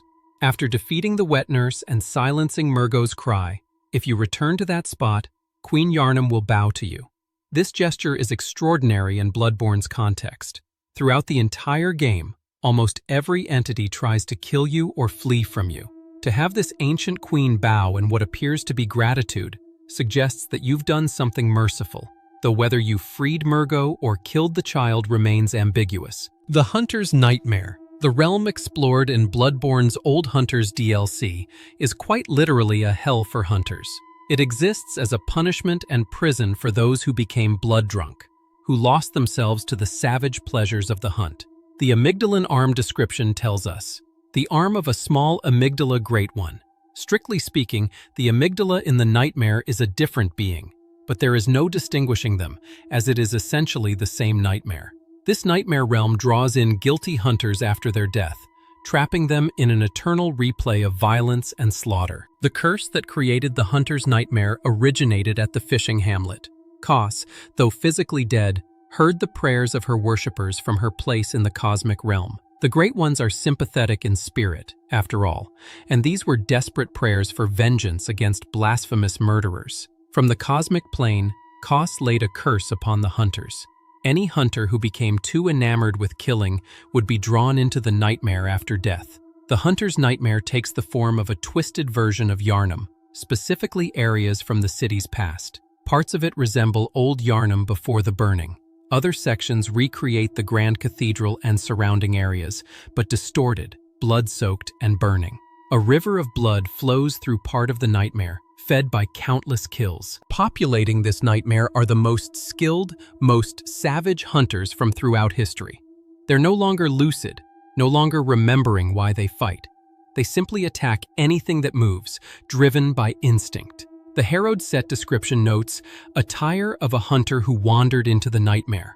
Wearing this reminds one that the nightmare is a hunt, and a hunt is a ritual. The most prominent figure in the Hunter's Nightmare is Ludwig, the Holy Blade.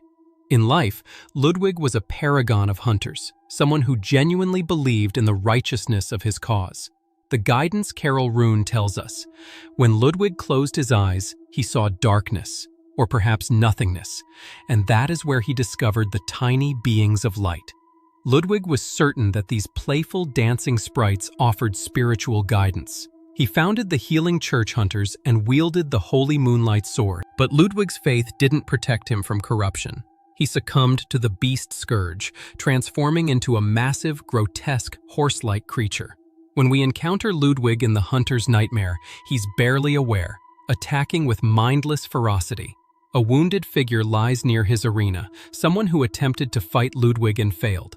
The battle against Ludwig is brutal. He charges and tramples, vomits toxic bile, lunges with terrifying speed.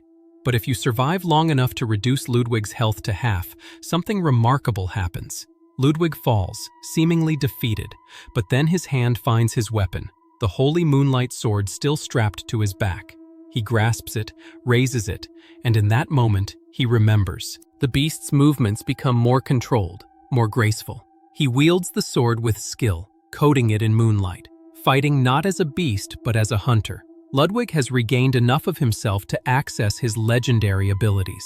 If you're wearing church attire when you defeat Ludwig, he'll actually speak to you.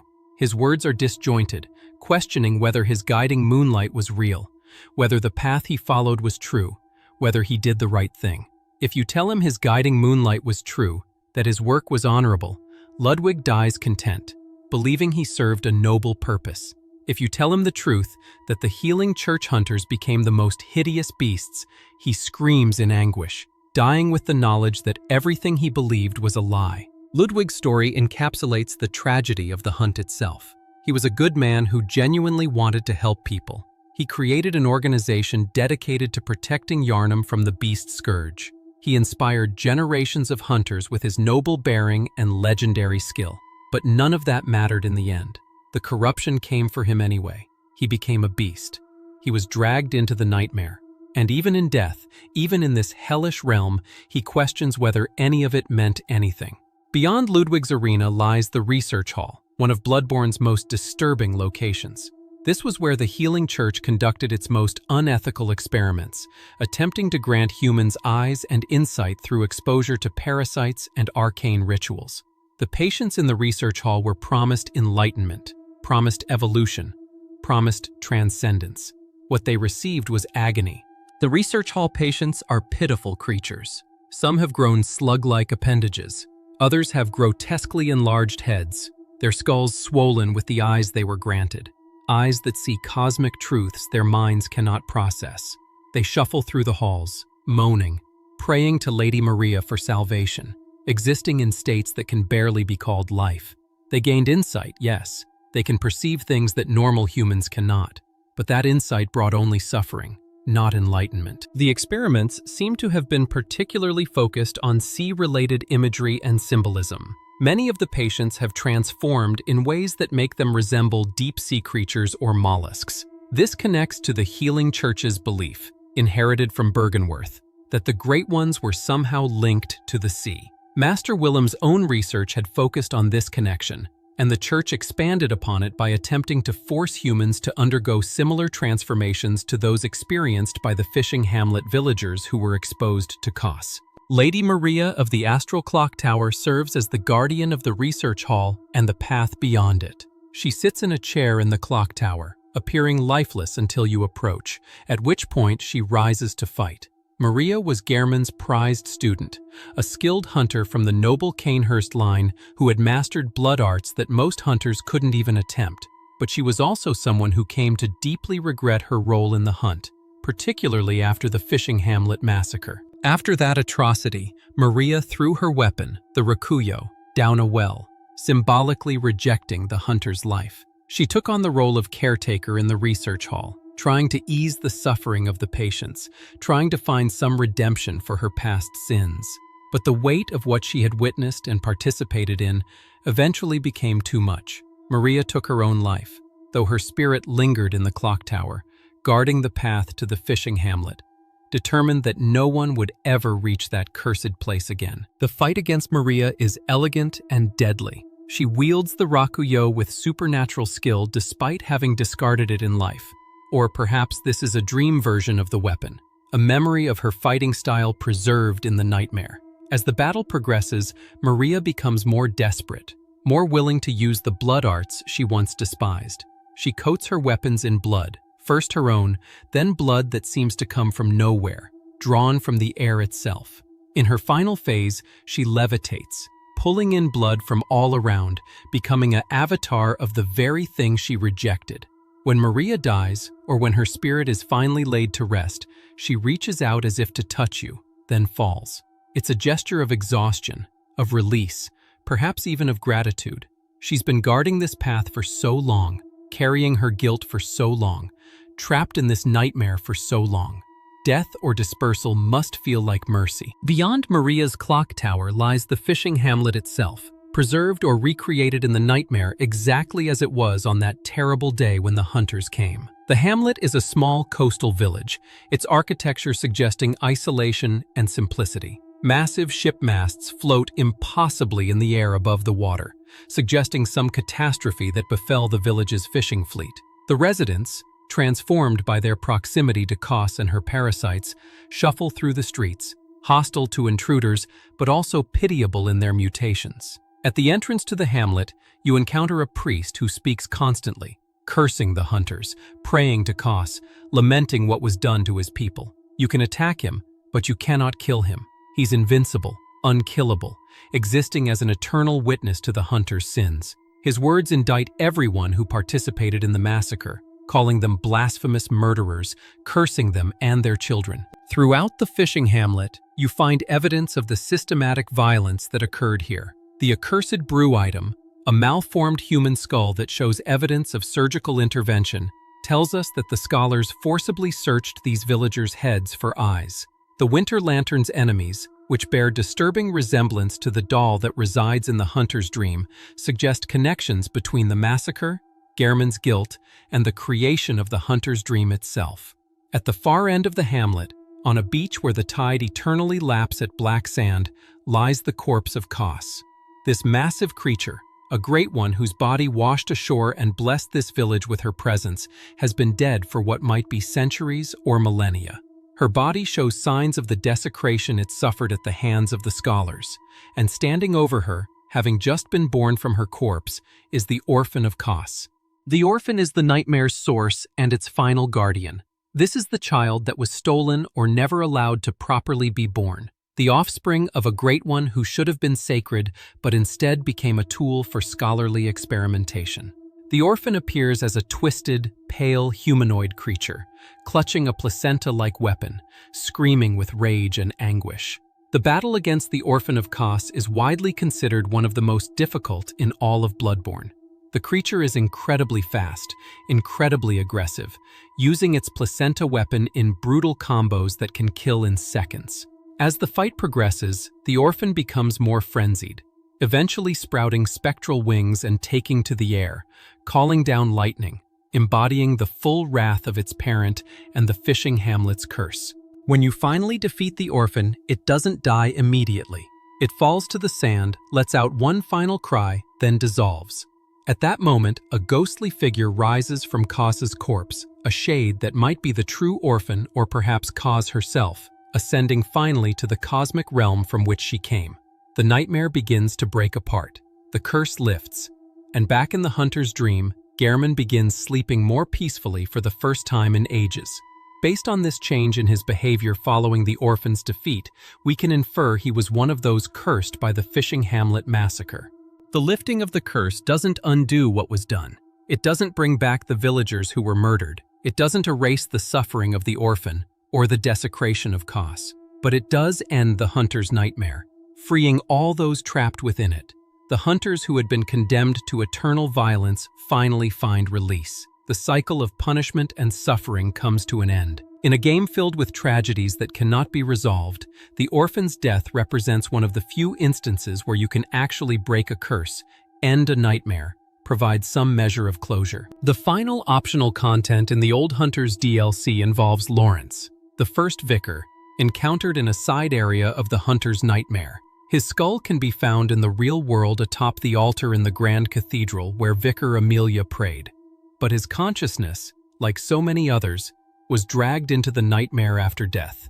When you bring his skull to the nightmare and place it on the altar there, Lawrence manifests in the Grand Cathedral area, his bestial form wreathed in flames. Fighting Lawrence is like fighting a cleric beast that's perpetually on fire and significantly more aggressive. He doesn't just attack, he burns the ground around him, creating hazards that persist long after he's moved away. He represents Lawrence's eternal punishment, burning for his sins, suffering for his refusal to heed Willem's warning about the old blood. The fire might also represent his final failed solution to the beast scourge, burning it all away, reducing Yharnam to ashes in a desperate attempt to stop the plague he had unleashed. When Lawrence dies, when his consciousness is finally dispersed or freed from the nightmare, there's no redemption, no revelation, no peace. He simply burns out, consumed by the flames that have tortured him for so long. His story, like Ludwig's, like Maria's, ends not with forgiveness or understanding, but with exhaustion and release.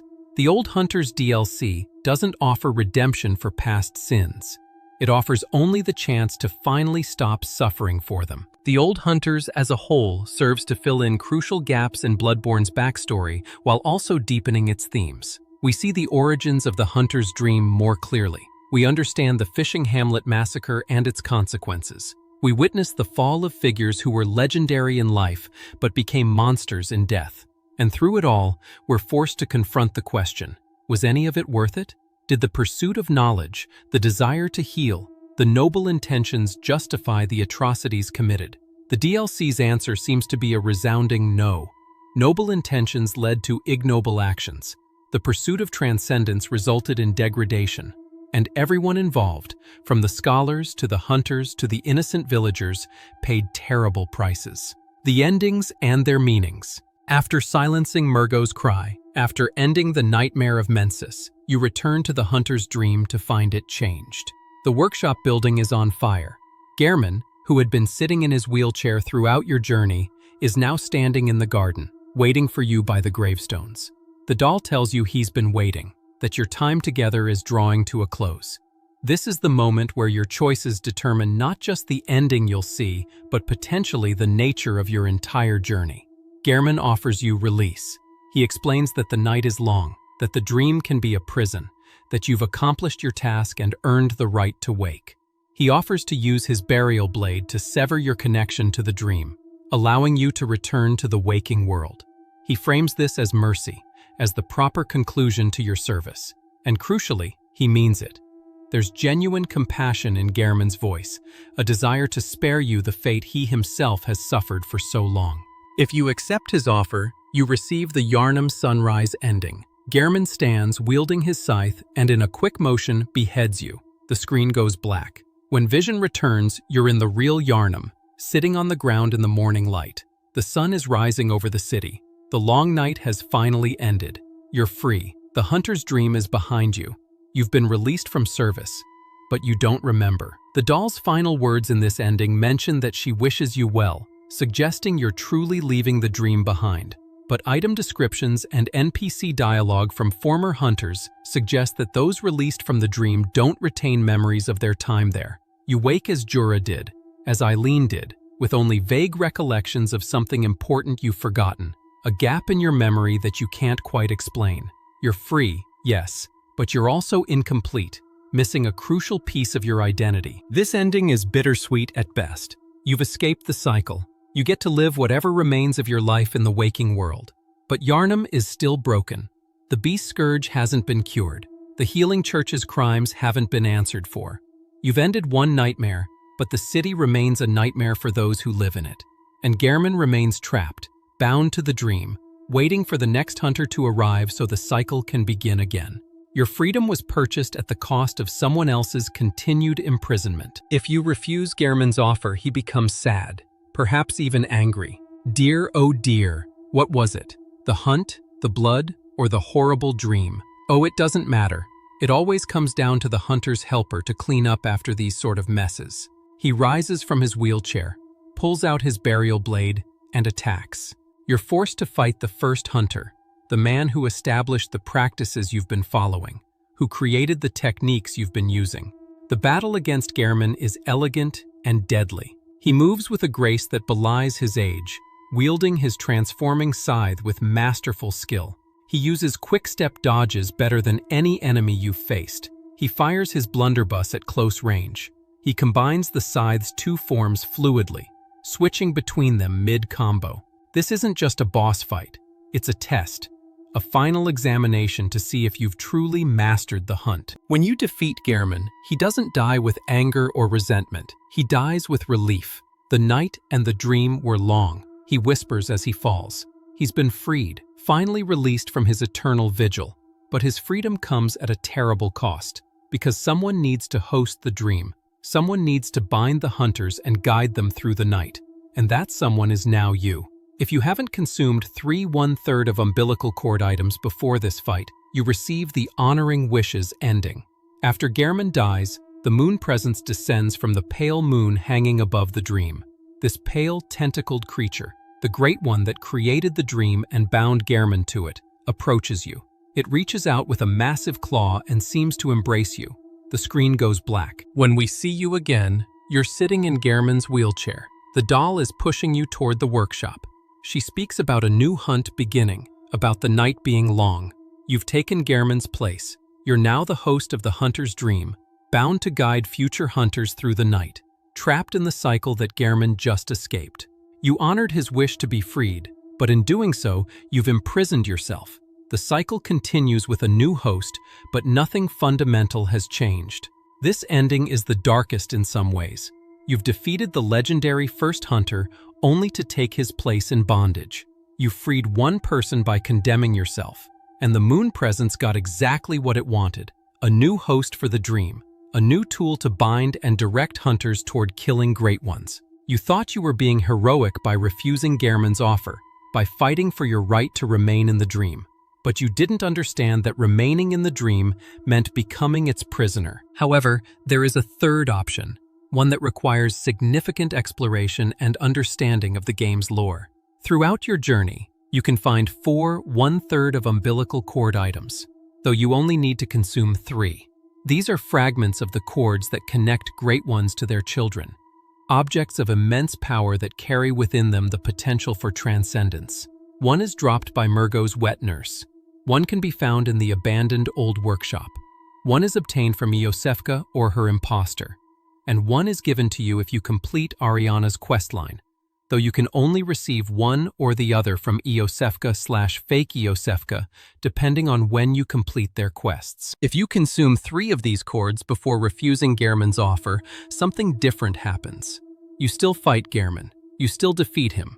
The moon presence still descends, but when it tries to embrace you, when it attempts to bind you to the dream, you resist.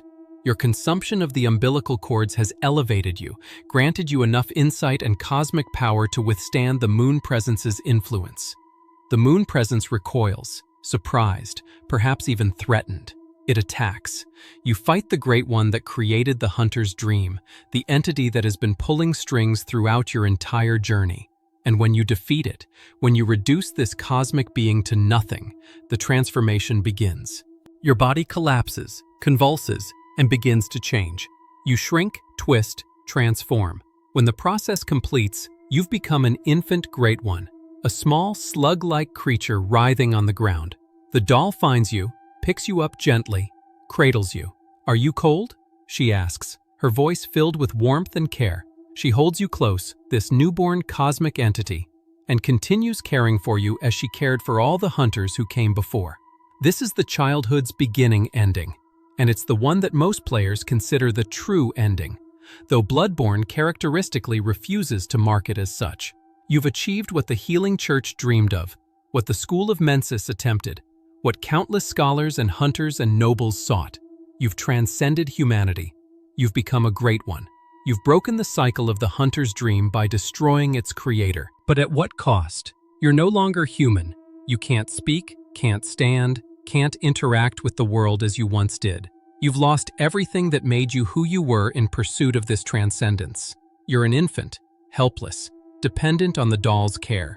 And as the item descriptions remind us, every great one loses its child. Will you be an exception? Or are you doomed to eventually lose yourself, to become another tragic figure yearning for a surrogate, perpetuating the very cycles of loss and seeking that have defined Bloodborne's entire narrative? Moreover, your transformation into a great one might not be the triumph it appears to be. You've removed the moon presence, yes, but in doing so, you've become a great one yourself. Will you be better than the moon presence? Or will you eventually seek your own surrogates, create your own nightmares, perpetuate the same patterns? The game ends on this question, leaving us to wonder whether we've broken the cycle or simply become the next iteration of it. Each ending reflects a different understanding of the game's themes and a different response to the central question: what should humanity do when confronted with cosmic horror? The Yharnam Sunrise ending suggests we should accept our limitations, take the victories we can achieve, and return to ordinary life, even if it means losing crucial knowledge. The Honoring Wishes ending shows the trap of thinking we can replace or reform broken systems from within. And the Childhood's Beginning ending represents the ultimate gamble, transforming ourselves so completely that we're no longer bound by human limitations, but also no longer human enough to benefit from the transformation in any conventional sense. None of the endings fix Yharnam. The city remains broken regardless of which ending you receive. The Beast Scourge continues. The Healing Church's crimes go unpunished. The citizens still suffer.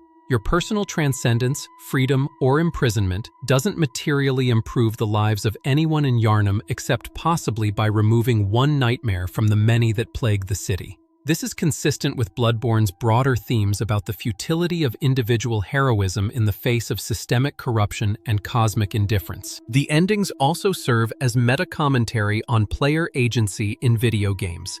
We're presented with a choice, but none of the options are entirely good. We can accept Gehrman's offer and lose our memories. We can refuse and be trapped. Or we can consume the umbilical cords and transform into something inhuman. These aren't choices between good and evil, but between different forms of loss and transformation. The game respects us enough to not present a clear happy ending, forcing us instead to grapple with ambiguity and consequence. Themes and connections. Bloodborne's narrative is built upon several interconnected themes that recur throughout the game, creating a cohesive, philosophical, and emotional framework for all the horror and tragedy we witness. Understanding these themes helps us appreciate why specific story elements exist and how they contribute to the game's broader message about humanity, knowledge, and cosmic horror. The most prominent theme is the danger of seeking forbidden knowledge. Every major tragedy in Bloodborne's lore traces back to someone digging too deep, learning something they shouldn't have, or trying to understand cosmic truths that mortal minds cannot safely process. Byrgenwerth excavated the Chalice dungeons and uncovered the old blood. Lawrence used that blood without fully understanding its properties. The School of Mensis attempted direct communion with Great Ones. The Healing Church experimented on human subjects trying to grant them eyes. Each of these pursuits of knowledge ended in catastrophe. But Bloodborne isn't simply anti-intellectual. The game doesn't argue that knowledge itself is evil, or that humanity should remain ignorant. Rather, it argues that knowledge comes with costs that must be carefully considered, that some truths require preparation before they can be safely confronted, and that the pursuit of knowledge without wisdom or ethics leads to disaster. Master Willem represents the cautious approach, seeking eyes and insight slowly, carefully. His students who left him to pursue faster, more aggressive methods of elevation all ended in ruin. The concept of eyes and insight serves as the game's primary metaphor for knowledge and understanding. In Bloodborne, insight is literally a resource, a stat that increases as you witness Great Ones, discover significant truths, or consume certain items. Higher insight allows you to perceive things that are invisible at lower insight levels. The amygdalae that cling to buildings throughout Yharnam, for instance, are invisible until you have sufficient insight to see them. But insight isn't purely beneficial. Higher insight makes you more vulnerable to frenzy, representing how cosmic knowledge can shatter unprepared minds. Certain enemies become more dangerous when you have high insight, and the doll only becomes animate after you gain your first insight, suggesting that even the sanctuary of the hunter's dream is contingent on your loss of innocence, your entry into a world where cosmic horror is perceivable. The theme of motherhood, birth, and lost children permeates every aspect of Bloodborne's story. Queen Yharnam and Murgo, the moon presence seeking surrogates. Gehrman creating the doll as a substitute for Maria. Queen Annalise trying to conceive a child of blood. Ariana and the imposter Iosefka both giving birth to strange infant creatures. The entire plot revolves around reproduction that goes wrong. Children that are lost, parents seeking replacements for what they've lost. This theme connects to Bloodborne's Lovecraftian influences. In Lovecraft's work, reproduction and lineage often serve as vectors for horror, with tainted bloodlines and unnatural births representing corruption spreading through families. Bloodborne adapts this but adds a layer of tragedy. The Great Ones don't want to corrupt humanity. They want children, something they cannot have naturally. Their attempts to use humans as surrogates aren't malicious, but rather desperate attempts to fulfill a fundamental need. That these attempts consistently fail and cause immense suffering makes them tragic rather than simply monstrous. Blood serves as the game's central symbol, representing lineage, identity, corruption, power, and connection all at once. The old blood offers healing and strength, but also transforms recipients into beasts. Blood ministration cures diseases but spreads the beast scourge. Blood dregs represent the essence of hunters who've become intoxicated with killing. Blood vials restore health but come from unknown sources, perhaps harvested from victims. Every positive aspect of blood in Bloodborne is shadowed by negative consequences. The duality of blood reflects Bloodborne's broader philosophy about power and its costs. Nothing is given freely in this world. Every benefit comes with a price that might not be immediately apparent, but will eventually come due. The citizens of Yharnam accepted the healing church's blood cure gratefully, not realizing they were signing a delayed death warrant. The vile bloods embraced the old blood and achieved incredible power, but isolated themselves and were eventually hunted down. Even the player character grows stronger through blood echoes, essentially gaining power from killing, participating in the very cycle of violence that the game's lore critiques. The dream-reality dichotomy is another crucial theme. Multiple realms of nightmare exist alongside the waking world. The hunter's dream serves as a sanctuary that's also a prison. The nightmare of Mensis was deliberately created through ritual. The hunter's nightmare traps those cursed by Kos. The research hall patients experience hallucinatory states. The line between what's real and what's nightmare becomes increasingly blurred as the game progresses. This blurring serves both narrative and thematic purposes. Narratively, it explains why certain supernatural elements exist and how various locations connect. Thematically, it suggests that the distinction between reality and nightmare might be less clear than we'd like to believe. If the waking world of Yharnam is as horrific as the nightmare realms, if the real events are as terrible as the dreams, then what does reality even mean?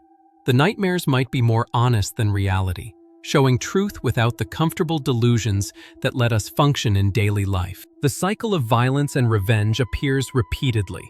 The healing church's use of blood creates beasts, which necessitates hunters, who become blood drunk, which creates more problems, which requires more hunters. The executioners massacre the vile bloods, leading Alfred to seek revenge on Annalise decades or centuries later. The fishing hamlet massacre creates the hunter's nightmare, which traps hunters forever. Each act of violence creates conditions for future violence. Each revenge spawns a need for counter-revenge. Each solution becomes the seed of new problems. Bloodborne offers no easy answers about breaking these cycles. The closest we come is silencing Murgo and ending the nightmare of Mensis. But even that requires violence, requires killing an infant Great One. The endings all involve either accepting the cycle's continuation, taking someone else's place in it, or transforming so completely that you're no longer bound by it, but also no longer human. There's no option to simply stop, to walk away, to refuse participation in the violence. The theme of institutional corruption runs throughout the game. The healing church, which should have been a force for good, became an engine of experimentation and exploitation. They created the very scourge they claimed to fight. They experimented on patients who trusted them. They hoarded knowledge and power. They sent hunters to massacre rival factions, all while maintaining a facade of benevolent healing and spiritual guidance. This corruption wasn't the result of a few bad individuals. It was systemic, built into the institution's structure from the beginning. Lawrence's noble intentions didn't prevent the church's eventual atrocities. The choir's devotion to the Great Ones didn't stop them from exploiting Abritus. The structure itself was flawed, based on controlling and distributing the old blood without fully understanding it, on maintaining power through specialized knowledge, on responding to problems they'd created with more of the same methods that caused those problems. The game's Lovecraftian influences go beyond surface aesthetics. Lovecraft's cosmic horror rested on the idea that the universe is vast, ancient, and utterly indifferent to human concerns. Humanity's significance is negligible. The beings that exist beyond our understanding don't hate us because that would require caring enough to hate. They simply don't regard us as important enough to notice. Bloodborne adapts this, but adds complexity. The Great Ones do notice humanity. They answer when called upon. They seek human surrogates for their lost children, but this attention isn't comforting.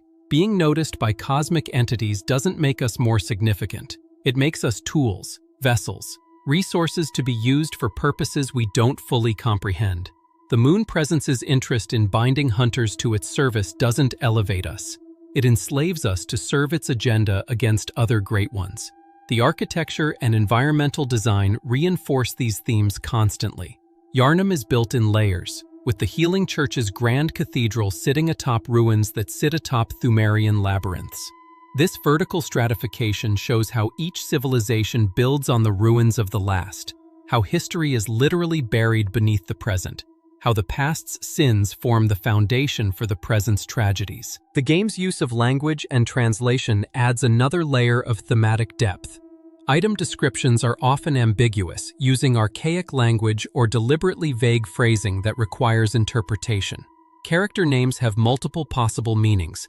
Locations bear names that might be descriptive or might be references to things we never fully understand. This linguistic ambiguity mirrors the broader theme of uncertain knowledge. We piece together understanding from fragments, making our best guesses, never quite certain if we've grasped the truth or just convinced ourselves of a coherent narrative. Ultimately, Bloodborne's themes coalesce around a central question. What happens when humanity reaches beyond its grasp? The Pthumerians reached for communion with great ones and fell. Byrgenwerth reached for forbidden knowledge and triggered catastrophes. The Healing Church reached for the power to cure all ills and created a plague. The School of Mensis reached for direct cosmic contact and created a nightmare. The Vile Bloods reached for power through blood and were massacred. Every reach resulted in tragedy. But the game doesn't argue that humanity should never reach, never try to grow, never seek something beyond our current limitations. The cautionary tale isn't "don't try," but rather understand what you're reaching for and what it might cost. Master Willem's approach, slow and careful, didn't prevent problems but at least didn't create catastrophes on the scale of Lawrence's or Mikolash's methods. The problem isn't ambition, but recklessness. Not the pursuit of knowledge, but the refusal to respect its danger. Conclusion. The dark history of Bloodborne is a chronicle of civilization's rise and fall, repeated across ages. From the Pthumerians in their ancient labyrinths to the citizens of Yharnam burning in their gothic streets, the pattern remains consistent. Humanity discovers power beyond its understanding. Humanity attempts to harness that power. Humanity is transformed or destroyed by the consequences of its ambition. The cycle repeats, with each iteration forgetting the lessons of the last, doomed to make the same mistakes with new variations. What makes Bloodborne's narrative so compelling is how it refuses to provide easy answers or comfortable resolutions. The game could have given us a clearly evil church to oppose, an obviously malevolent great one to defeat, a simple path to salvation. Instead, it presents a world where everyone has reasons for their actions, where even the villains are pursuing understandable goals, where the horrors are often the result of good intentions gone awry, rather than pure malice. Lawrence wanted to help people. Ludwig wanted to protect the innocent. Lady Maria tried to atone for her sins. Mikolash sought cosmic truth. Gehrman created the hunter's dream to fight back against the nightmare. All of these individuals caused terrible harm, but none of them were simply evil. They were human, flawed, ambitious, and ultimately overwhelmed by forces they couldn't fully control or comprehend. The Great Ones themselves are portrayed with remarkable nuance for cosmic horror entities. They're not the malevolent destroyers typical of the genre. They're described as sympathetic, as answering when called, as yearning for children they cannot have. Their influence corrupts and transforms, yes, but whether this is intentional malice or simply the consequence of mortal beings coming into contact with cosmic forces remains ambiguous. The moon presence binds hunters to the dream, but it also provides them with sanctuary and purpose. Kos cursed the hunters, but only after they massacred her worshippers and desecrated her corpse. Even Murgo, whose cry sustains the nightmare of Mensis, is more victim than villain, an infant taken from its mother and used for purposes it didn't choose. This moral ambiguity extends to the player's role. You arrive in Yharnam seeking pale blood, undergo a blood transfusion that binds you to the hunter's dream, and proceed to kill your way through the city. Are you a hero, saving Yharnam from the beast's scourge? Or are you a weapon, wielded by the moon presence against its cosmic rivals? Are you ending nightmares, or simply clearing the board for your master? The game allows for multiple interpretations, refusing to clearly mark your actions as heroic or monstrous. The fact that none of the endings truly fix Yharnam reinforces this ambiguity. You can end the nightmare of Mensis, defeat the moon presence, transcend humanity itself, but the city remains broken. The systemic problems that led to the beast scourge remain unaddressed. The healing church's crimes go unpunished. The citizens continue to suffer. Your personal journey reaches a conclusion, but the broader tragedy continues. Yet within this bleak framework, there are moments of genuine humanity and compassion. The doll caring for hunters. Eileen the crow trying to grant mercy to blood-drunk hunters. Jura protecting the beasts of old Yharnam because he recognizes them as former humans. Lady Maria taking on the thankless task of caring for the research hall patients.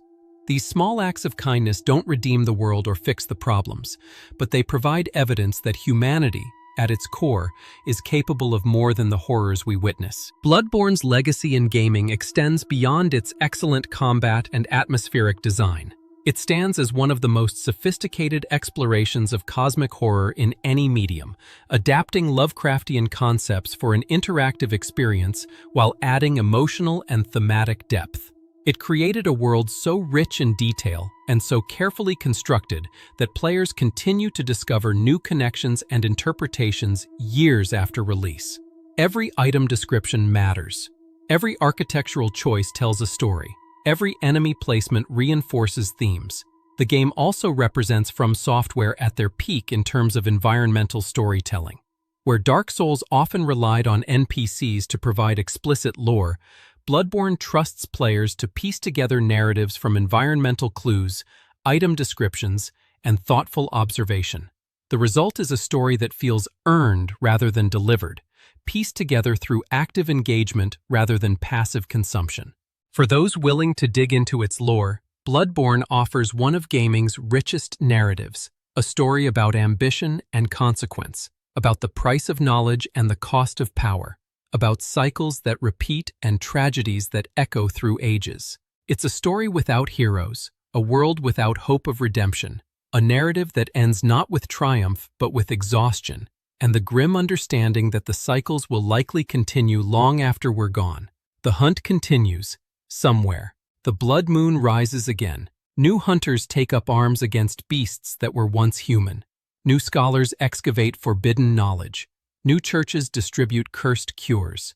The patterns repeat because humanity never learns, because each generation believes it will be different, because we cannot help reaching for power even when history screams warnings about the price. But you, dear viewer, you've witnessed the full scope of this tragedy. You've walked the streets of Yharnam, descended into Pthumerian labyrinths, explored nightmare realms, confronted great ones, and learned the terrible truth about blood and insight and the cost of transcendence.